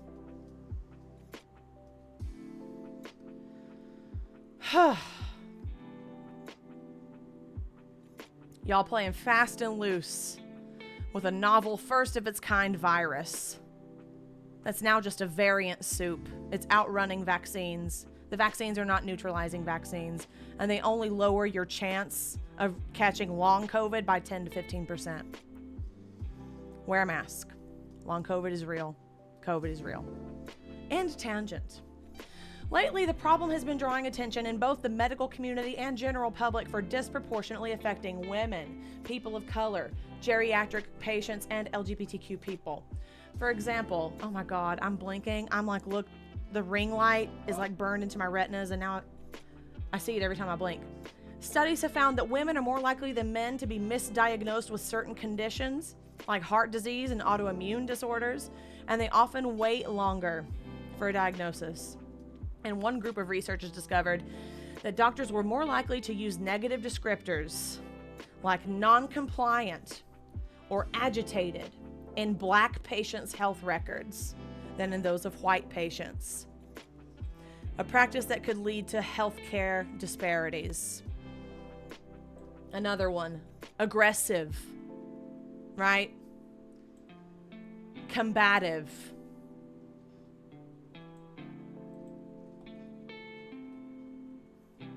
This shit is real. This shit is still happening to this day.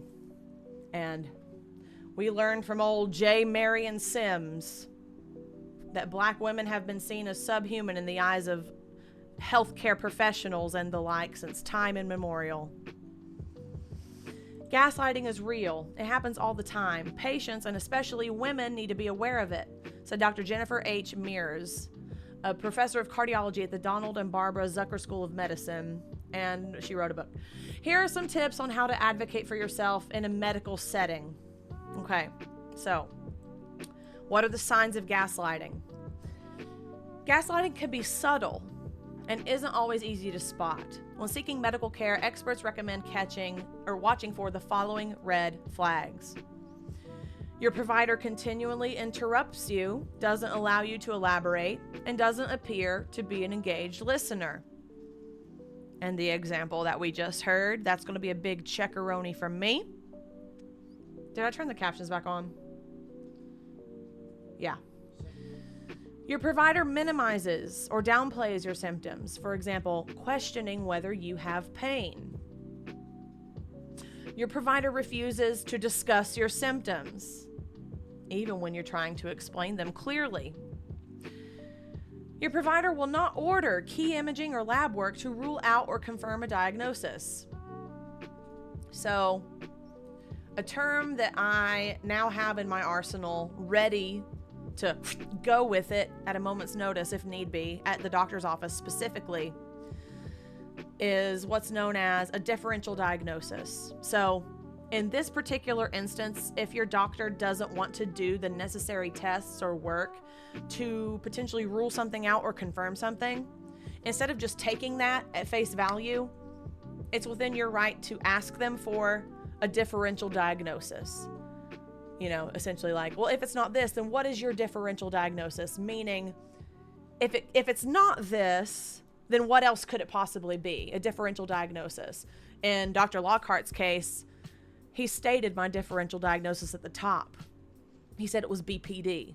So I have no doubt that even if I had asked him that in that appointment, he would have said BPD and or NPD, even though he didn't put that on my chart, right?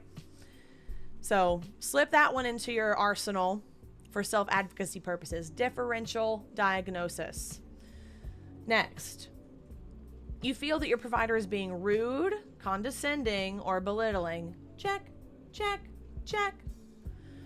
Your symptoms are blamed on mental illness, but you are not provided with a mental health referral or screened for such illness.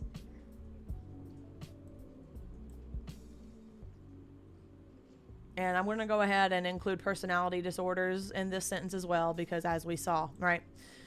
I always tell my patients that they are the expert of their body, said Dr. Nicole Mitchell, the Director of Diversity, Equity, and Inclusion for the Obstetrics and Gynecology Department, here we go, at the Keck School of Medicine of the University of Southern California.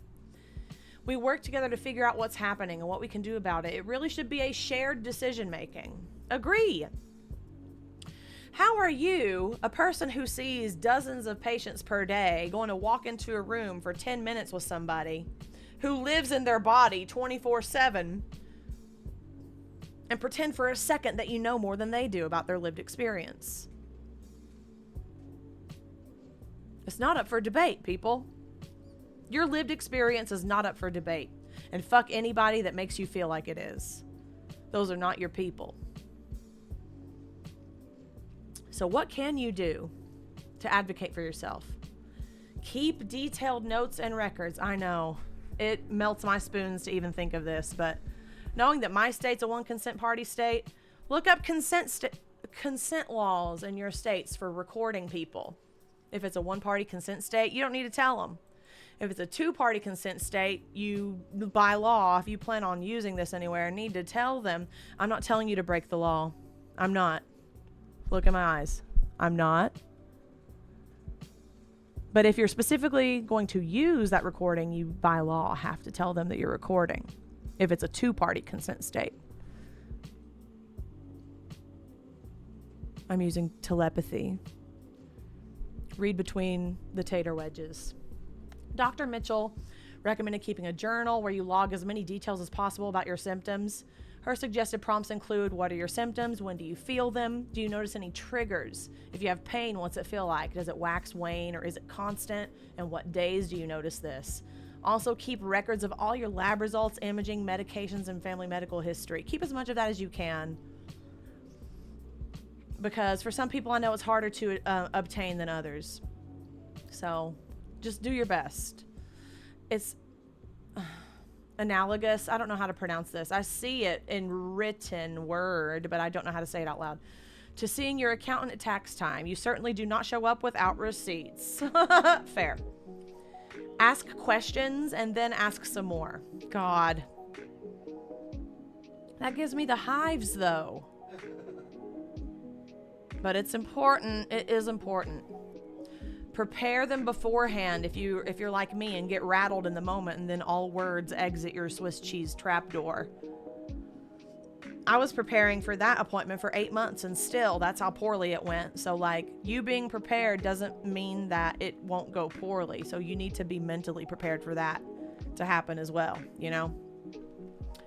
Prepare a list of questions you'd like to ask ahead. Be prepared to ask other questions as new information is presented. And if you're not sure where to start, ask your doctor this. If you were me, what questions would you ask right now? That's fair. That's fair. Of course, depending on what you're going for, right? Bring a support person with you if you can. Sometimes it can help to have a trusted friend or relative accompany you, particularly when discussing a treatment plan or difficult medical issue. When people are ill, scared, or anxious, it can facilitate brain freeze. We stop thinking. We don't hear adequately. We don't process information. And for my autistic ass, whose brain goes off in 6 simultaneous swirling thoughts at any given instant, I don't hear information the first time around sometimes. So I need a recording of it or something so that I can listen to it again and process it again. Speak with your support person to clarify their role and discuss your expectations. Do you want that person to take notes or be a second set of ears? Or do you just need them there for emotional support? Yeah, talk it out with your person beforehand if you have someone in your circle that you can trust to be with you in these moments. Focus on your most pressing issue. Providers are often short on time and the average primary care exam is only 18 minutes long.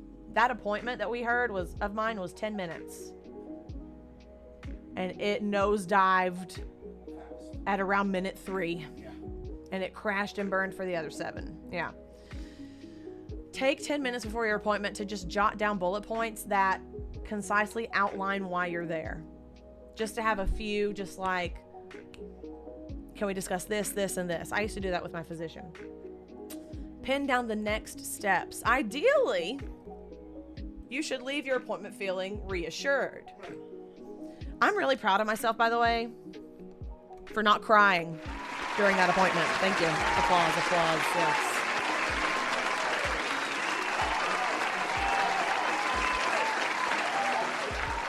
I did cry on the drive home and for days afterward, but those are private tears.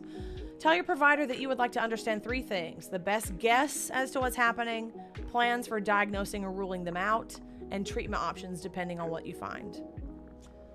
If you're still being ignored after all of this, what are your options?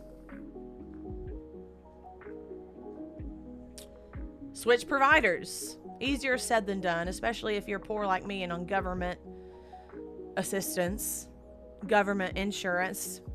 I only have so many choices within my network, right? And he was one stepping stone made of burning fucking coal that I stepped on with my bare feet.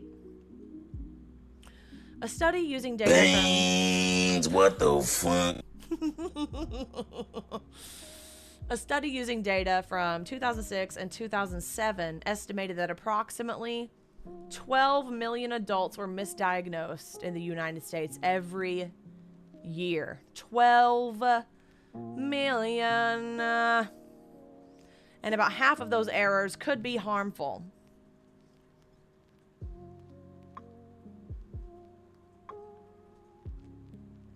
I'm just thinking about I just keep thinking about that exhibit and about Anarcha and black women not being believed. Think about how many people in general have died because they weren't taken seriously. If you're concerned that your symptoms are not being heard, you're entitled to seek a second, third, or even fourth opinion, but in many cases that may be easier said than done. It's not always quick or simple to find another specialist who takes your insurance and has immediate appointments available. If possible, try to get an in-network referral from your current doctor. For example, you can say, "Thank you for your time, but I would really like to seek another opinion on this. Could you refer me to another specialist in your area?" Or in my case, I could be like, "If you're just going to dismiss me..." Meow, meow, meow, meow, cat meow. time. Meow, meow, meow, meow, meow. Bring me cat, nah. Bring me cat, ma. Who is it? It's gonna be Furbies. Bring her right over here into this big open gap. Oh, she's wearing a toast. Is that a stinky baba? Hi, jiggle butt. Ow, what is that? It's like sharp. Oh yeah. It's the way. What you doing, Sleepy? She looks sleepy. Look at that belly. Oh my goodness. What a good girl. Is she crispy? Yeah, they itch and scratch and just do that. Yeah. And sometimes they scratch their ear or scratch their neck and stuff. And I'm like, no. So we got one for each of them now in case we have a flea outbreak or something. So the way she was like had her claws dug into it. Yeah, bless. She's a sweet goyle. We leave her so meats. Okay. Blah, blah, blah. But I told the motherfucker, if you're just going to dismiss me as a narcissist altogether, I'd like to be pointed into the direction of someone who isn't using a DSM from the 90s. If you don't feel comfortable asking your doctor for a referral, you can also speak with a patient liaison or nurse manager. Or like Waba was saying, learn something new tonight. You are legally... What's the word?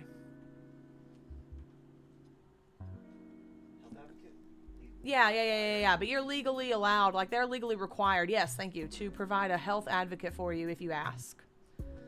So even if you don't have a person like in your life to be that person for you, or maybe they're busy or something, ask your doctor to provide one for you. I'm really interested. If anybody does that, let me know how that goes, because I'm going to look more into that and seeing how successful that is. Because if they say no, then yeah, you can sure have legal grounds to sue them, but that's money and spoons, you know? Reframe the conversation. If you decide to stick with your current provider, but they don't appear to be listening. Oh my goodness, Bean, thank you for gifting a sub to Doc Croc. Yes, King Bean, back at it again, getting poems written about him and everything. Thank you, Bean Boy. So if your doctor sucks, but you can't leave, or you're stuck with them, right? You can try to redirect the conversation by saying something like, "Oh, this wouldn't have gone well if I'd have said this shit. Let's hit the pause button here because we have a disconnect. You're not hearing what I'm saying. Let me start again." He would have been like, "Oh, now you're trying to dominate the conversation." He would have been like, BPD. Let me say it again, BPD. He'd be like, "This is just like a narcissist." I know. A long time ago read, I'm going to have to find the exact thing to see if this is even true. I mean, it sounds fucking true. I'm not saying it is true, but there's a study done with like men and women just having a conversation, And when they were measuring how often the man speaks versus how often the woman speaks. And just like a general conversation, I don't even know what they were talking about, but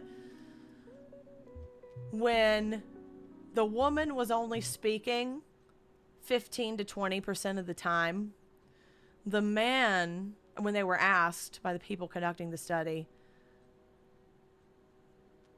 from the man's perspective, it seemed to them like the conversation was 50-50.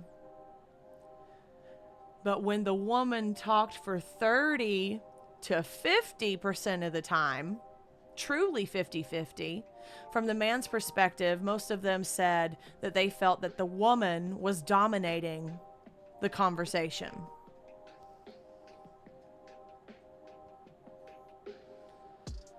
So sit with that one for a minute.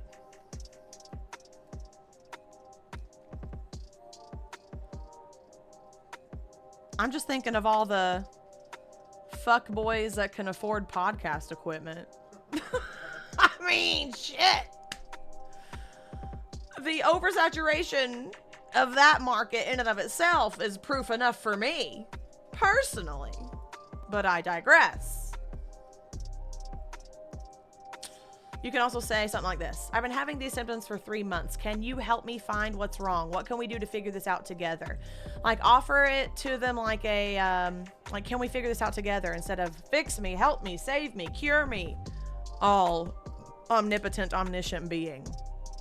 If you phrase it to them like a little cute little mystery to solve, maybe it'll help. And isn't it fucking sad that we have to come up with these things to jump through these hoops just for a chance to be heard or taken seriously? My God.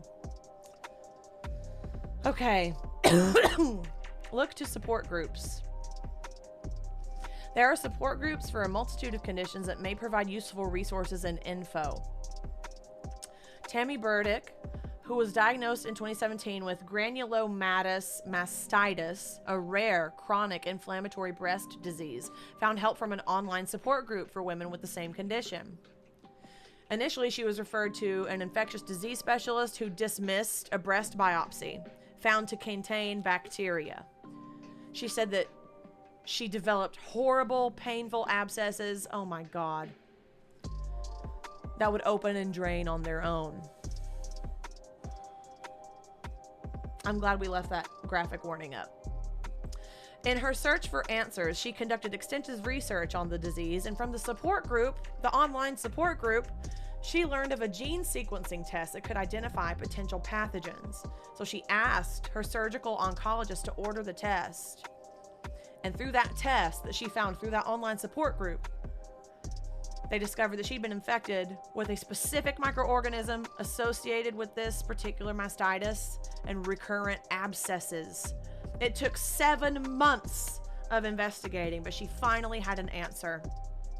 And to help other women, she self-published a book about her experience in collaboration with her oncologist. Good for her. Jesus.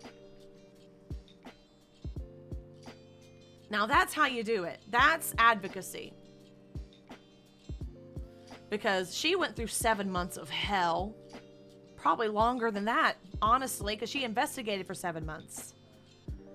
And she saw all the hoops that she had to jump through. And she said, I don't want anybody else to go through this. So she wrote a damn book. That's incredible. She said, if the infectious disease specialist had looked further into it, perhaps I could have started antibiotics right away, then and there, and never have required surgery. But because she wasn't taken seriously, she had subsequent months of suffering. Jesus Christ. And yeah, real quick, to all the people who love to boo-boo social media, as if you're still using AOL CD-ROMs that you get in the mail and dial-up internet, and this is 1997, I formally invite you to dismount your high horse. Because social media saves lives, changes lives, impacts people, creates job opportunities for people. Hello, I'm disabled working from home. This is a form of income for me. And in so doing, I've created and found such community online with other people just like me who fell through the cracks. Undiscovered neurodivergent for 3 decades in my case. Some people 4, 5, 6 decades. So quit boo-booing online. It's time to get with the program a little bit. Okay, Tammy? It's 2023, almost 2024. Please. Don't act like you're not on Facebook right fucking now. Okay? What were you gonna say, baby? I was gonna say, as crazy as that doesn't sound like it's a real year. Right, exactly. Yeah, God. Helicopter, helicopter. But also, I was gonna make how you get your fucking apple pie recipes, Stacy. Yeah, how do you get your apple pie recipes? On pioneerwoman.com. And then, just like K-Nova just said, people have the argument moving the goalpost. Oh, it's so trendy. Oh, everybody has autism these days. And I'll say it again. I'm a broken record to some of you OGs here. But it's almost as if the advent of the fucking internet and social media has led us to these discoveries and has fostered discoveries and fostered an age of information that we have not seen in modern human history, period. And making connections from our house to other people in other houses across the world and sharing these experiences together, often in real time, has led to more awareness. An increase in prevalence does not always equal an increase in existence. Again, let's pull up the fucking left-handed chart. My favorite thing to pull up. That showcases this perfectly. Shout out fellow lefties. I myself am a southpaw. So, left-handed, hello, picture of a hand. I just need the chart, people. Okay, you can see it. So this says 1880 at the bottom here, and this says 2000. This whole down swoop right here is left-handedness attempting to be eradicated out of people by literally hitting them with rulers in school. Essentially like a form of conversion therapy for lefties to just simply don't be left-handed. And strangely enough, when they started to ease up on that and just let lefties fucking exist, more of them started showing up mysteriously. It's almost like they're not getting their hands whipped with rulers every day at school. And 1991, boop, right here, is little lefty potatum. And when the population, it's hovering at around 10, 11, 12% of us are left-handed. Now, does it mean that here at its lowest, that only 3.75% of people were left-handed? No. It means that these were the people who, I guess, toughed it out through the beatings and was like, no, I'm left-handed. Like, I can't change it. I can't use my right hand the way I can with my left. It's just not doable. It ain't happening, Chief. So, consider that the next time you want to talk out the side of your head about autism or ADHD being trendy. It's not something that I want to be true. I'm simply describing what is true. I have found language that accurately describes my lived experience of 32 years, that describes the way I process information, process emotion, interpret social interactions, take things literally, am prone to sensory overload, mimic sounds in my environment, am a steel fucking trap for music and lyrics and sheet music. Like, has an obsession with license plates. Everything else that I can think of that explains me is just my autism, is just my ADHD.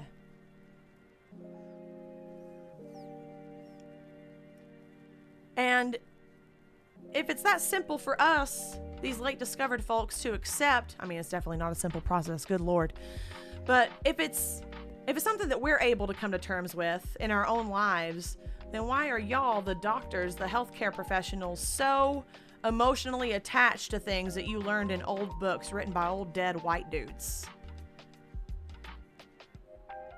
It makes me wonder why you got into the profession in the first place for some of you, Sage Lockhart. I wonder how many other patients that man has traumatized.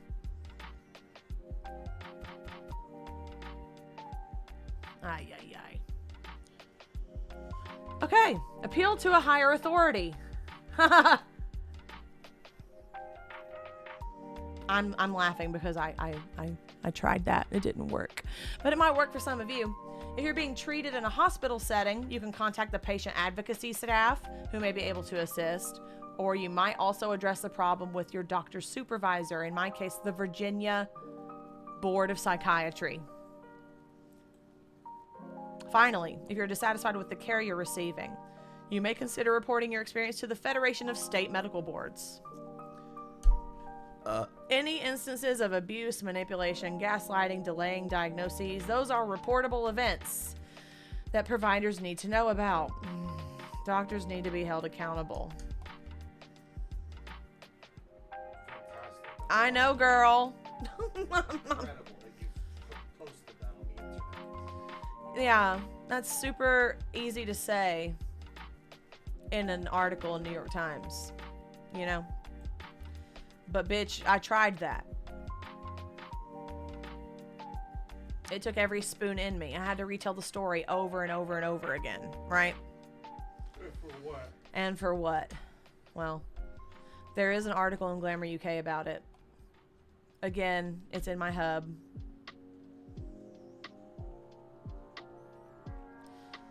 Let me read these.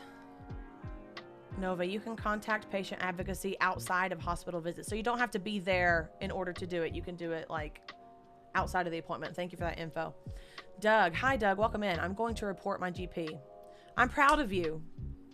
I'm so proud of you. Y'all, listen.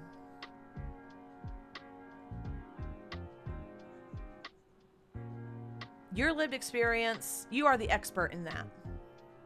Period. You going to the doctor isn't you fulfilling some megalomaniac's fantasy that has a PhD hanging on the wall. It is you getting your health checked, whether that's mental, physical, or anything in between. And in some cases, finding answers to problems that you have. And if they treat you like fucking shit, they count on the system being so convoluted and so hurdly that you won't even begin to take on that Goliath behemoth. And then even if you do, sometimes nothing will fucking happen. But don't let my bad experience with that dissuade you or discourage you from doing that for yourself. Even if you live in the South like me, you know. Because there are good doctors out there. I've experienced them. My favorite doctor I've ever had went back to school because she's good. Yes, exactly, Pidge said. Because she wants to be better. She wants to learn more. You think Dr. Sage Lockhart, after he walked the stage in 2002, ever darkened the doorway of an institution of higher learning ever fucking again? No, the motherfucker just collects a paycheck. Yeah, exactly. Exactly. It's so fucking important to advocate for ourselves, y'all. Because you know what? At the end of the fucking day, you've got to have your own back. Better than anybody else. You're the only one stuck in your body. That's you. It's you. You're the only you've got. It deserves to be at least a neutral place to be, you know? And part of that involves you standing the fuck up for yourself when people don't take you seriously. So, even if you have to practice a few times, you know, I highly recommend. I get a lot of practice in online now. Sometimes I do it to my detriment, but I'm learning when to tap out. You got to practice on online trolls, especially when they enter your space. especially on Twitter, because Twitter's a lawless wasteland now, right? So if you got somebody talking out of their anus in your comments on your posts, in my opinion, you're allowed to address that however the fuck you want. You can mute them, block them, hide their reply, talk to them, try to out-troll them. That's a fun one. Send them an invoice. That's a fun one too. And that's helped me personally desensitize myself to the fear of standing up for myself. Being a lifelong people pleaser, lifelong codependent, lifelong boundary not haver, you know? It's so easy for me to say that boundaries are important because they are, but like,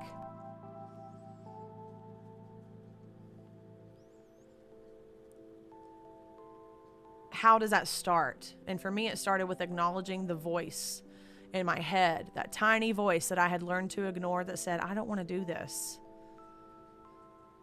That said, but I'm going to be so tired. I'm going to lose 5 hours. I'm going to, only get 3 hours of sleep if I do that. Or that's my last, $50. I can't afford to do that. Or anything in your life. That inner voice that you as a people pleaser have been conditioned to ignore. The first step to learning how to enact boundaries is to acknowledge that voice. Just acknowledge that it's there. You don't have to carry out what it says right away. You can build up to that. But that's how the door opened for me. So. Ay. We covered so much ground tonight, y'all. Jesus. 3 minutes, 33 seconds on the stream. And almost 33. 3 hours, 33 minutes, and almost 33 seconds. So, I think I'm going to take that as a sign to start winding it down here. Because my butt's numb as well. When is it not? Oh, y'all. What the hell? Reading back from old J. Marion Sims to covering shit that happens today and seeing how it evolved through time. It makes a lot of sense and it makes me a lot of mad. But hey, I'm so glad that y'all could be here tonight. I know we talked about fucked up shit sometimes, but it's important shit. Fucked up as it may be. I think that's why a lot of people avoid a lot of this important shit, because it is fucked up. And I'm trying to be as respectful as I can when I talk about graphic stuff, to put, content warnings, trigger warnings everywhere that I announce it. I'll put it in my title on the VOD on YouTube, which it will be up, if not tomorrow, then Friday. It probably won't be tomorrow, because Thursdays and Sundays are usually my spoon recovery days, because it's the day after the stream. But at any rate, I love y'all so much. Holy shit, we got a golden Kappa fucking hype train tonight, bitch! My money don't jiggle, jiggle. It folds. I like to see you wiggle, wiggle. For sure. Huh? Yes, we did. Yes, we did. Yes, we did. Huh. I love y'all so much. Thank you so much for letting me be myself, and lurkers, listeners, now later, I love all of you.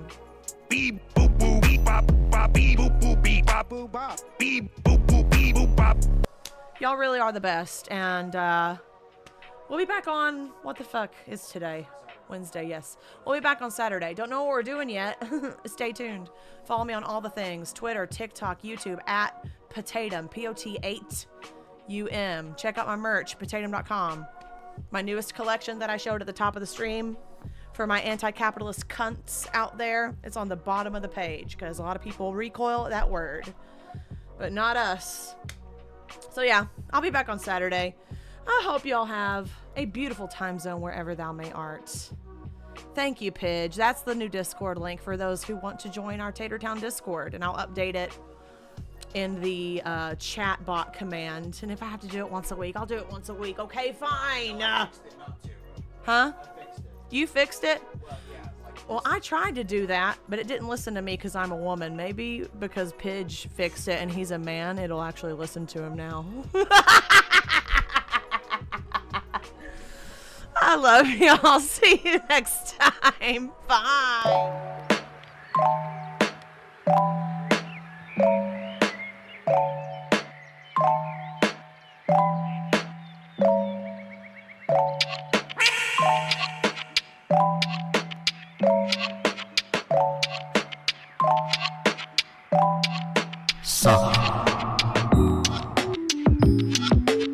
Balls.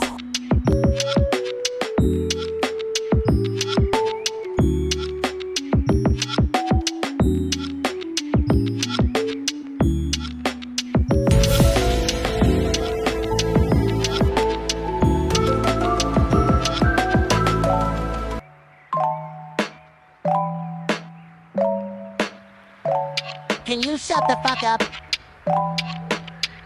I love you.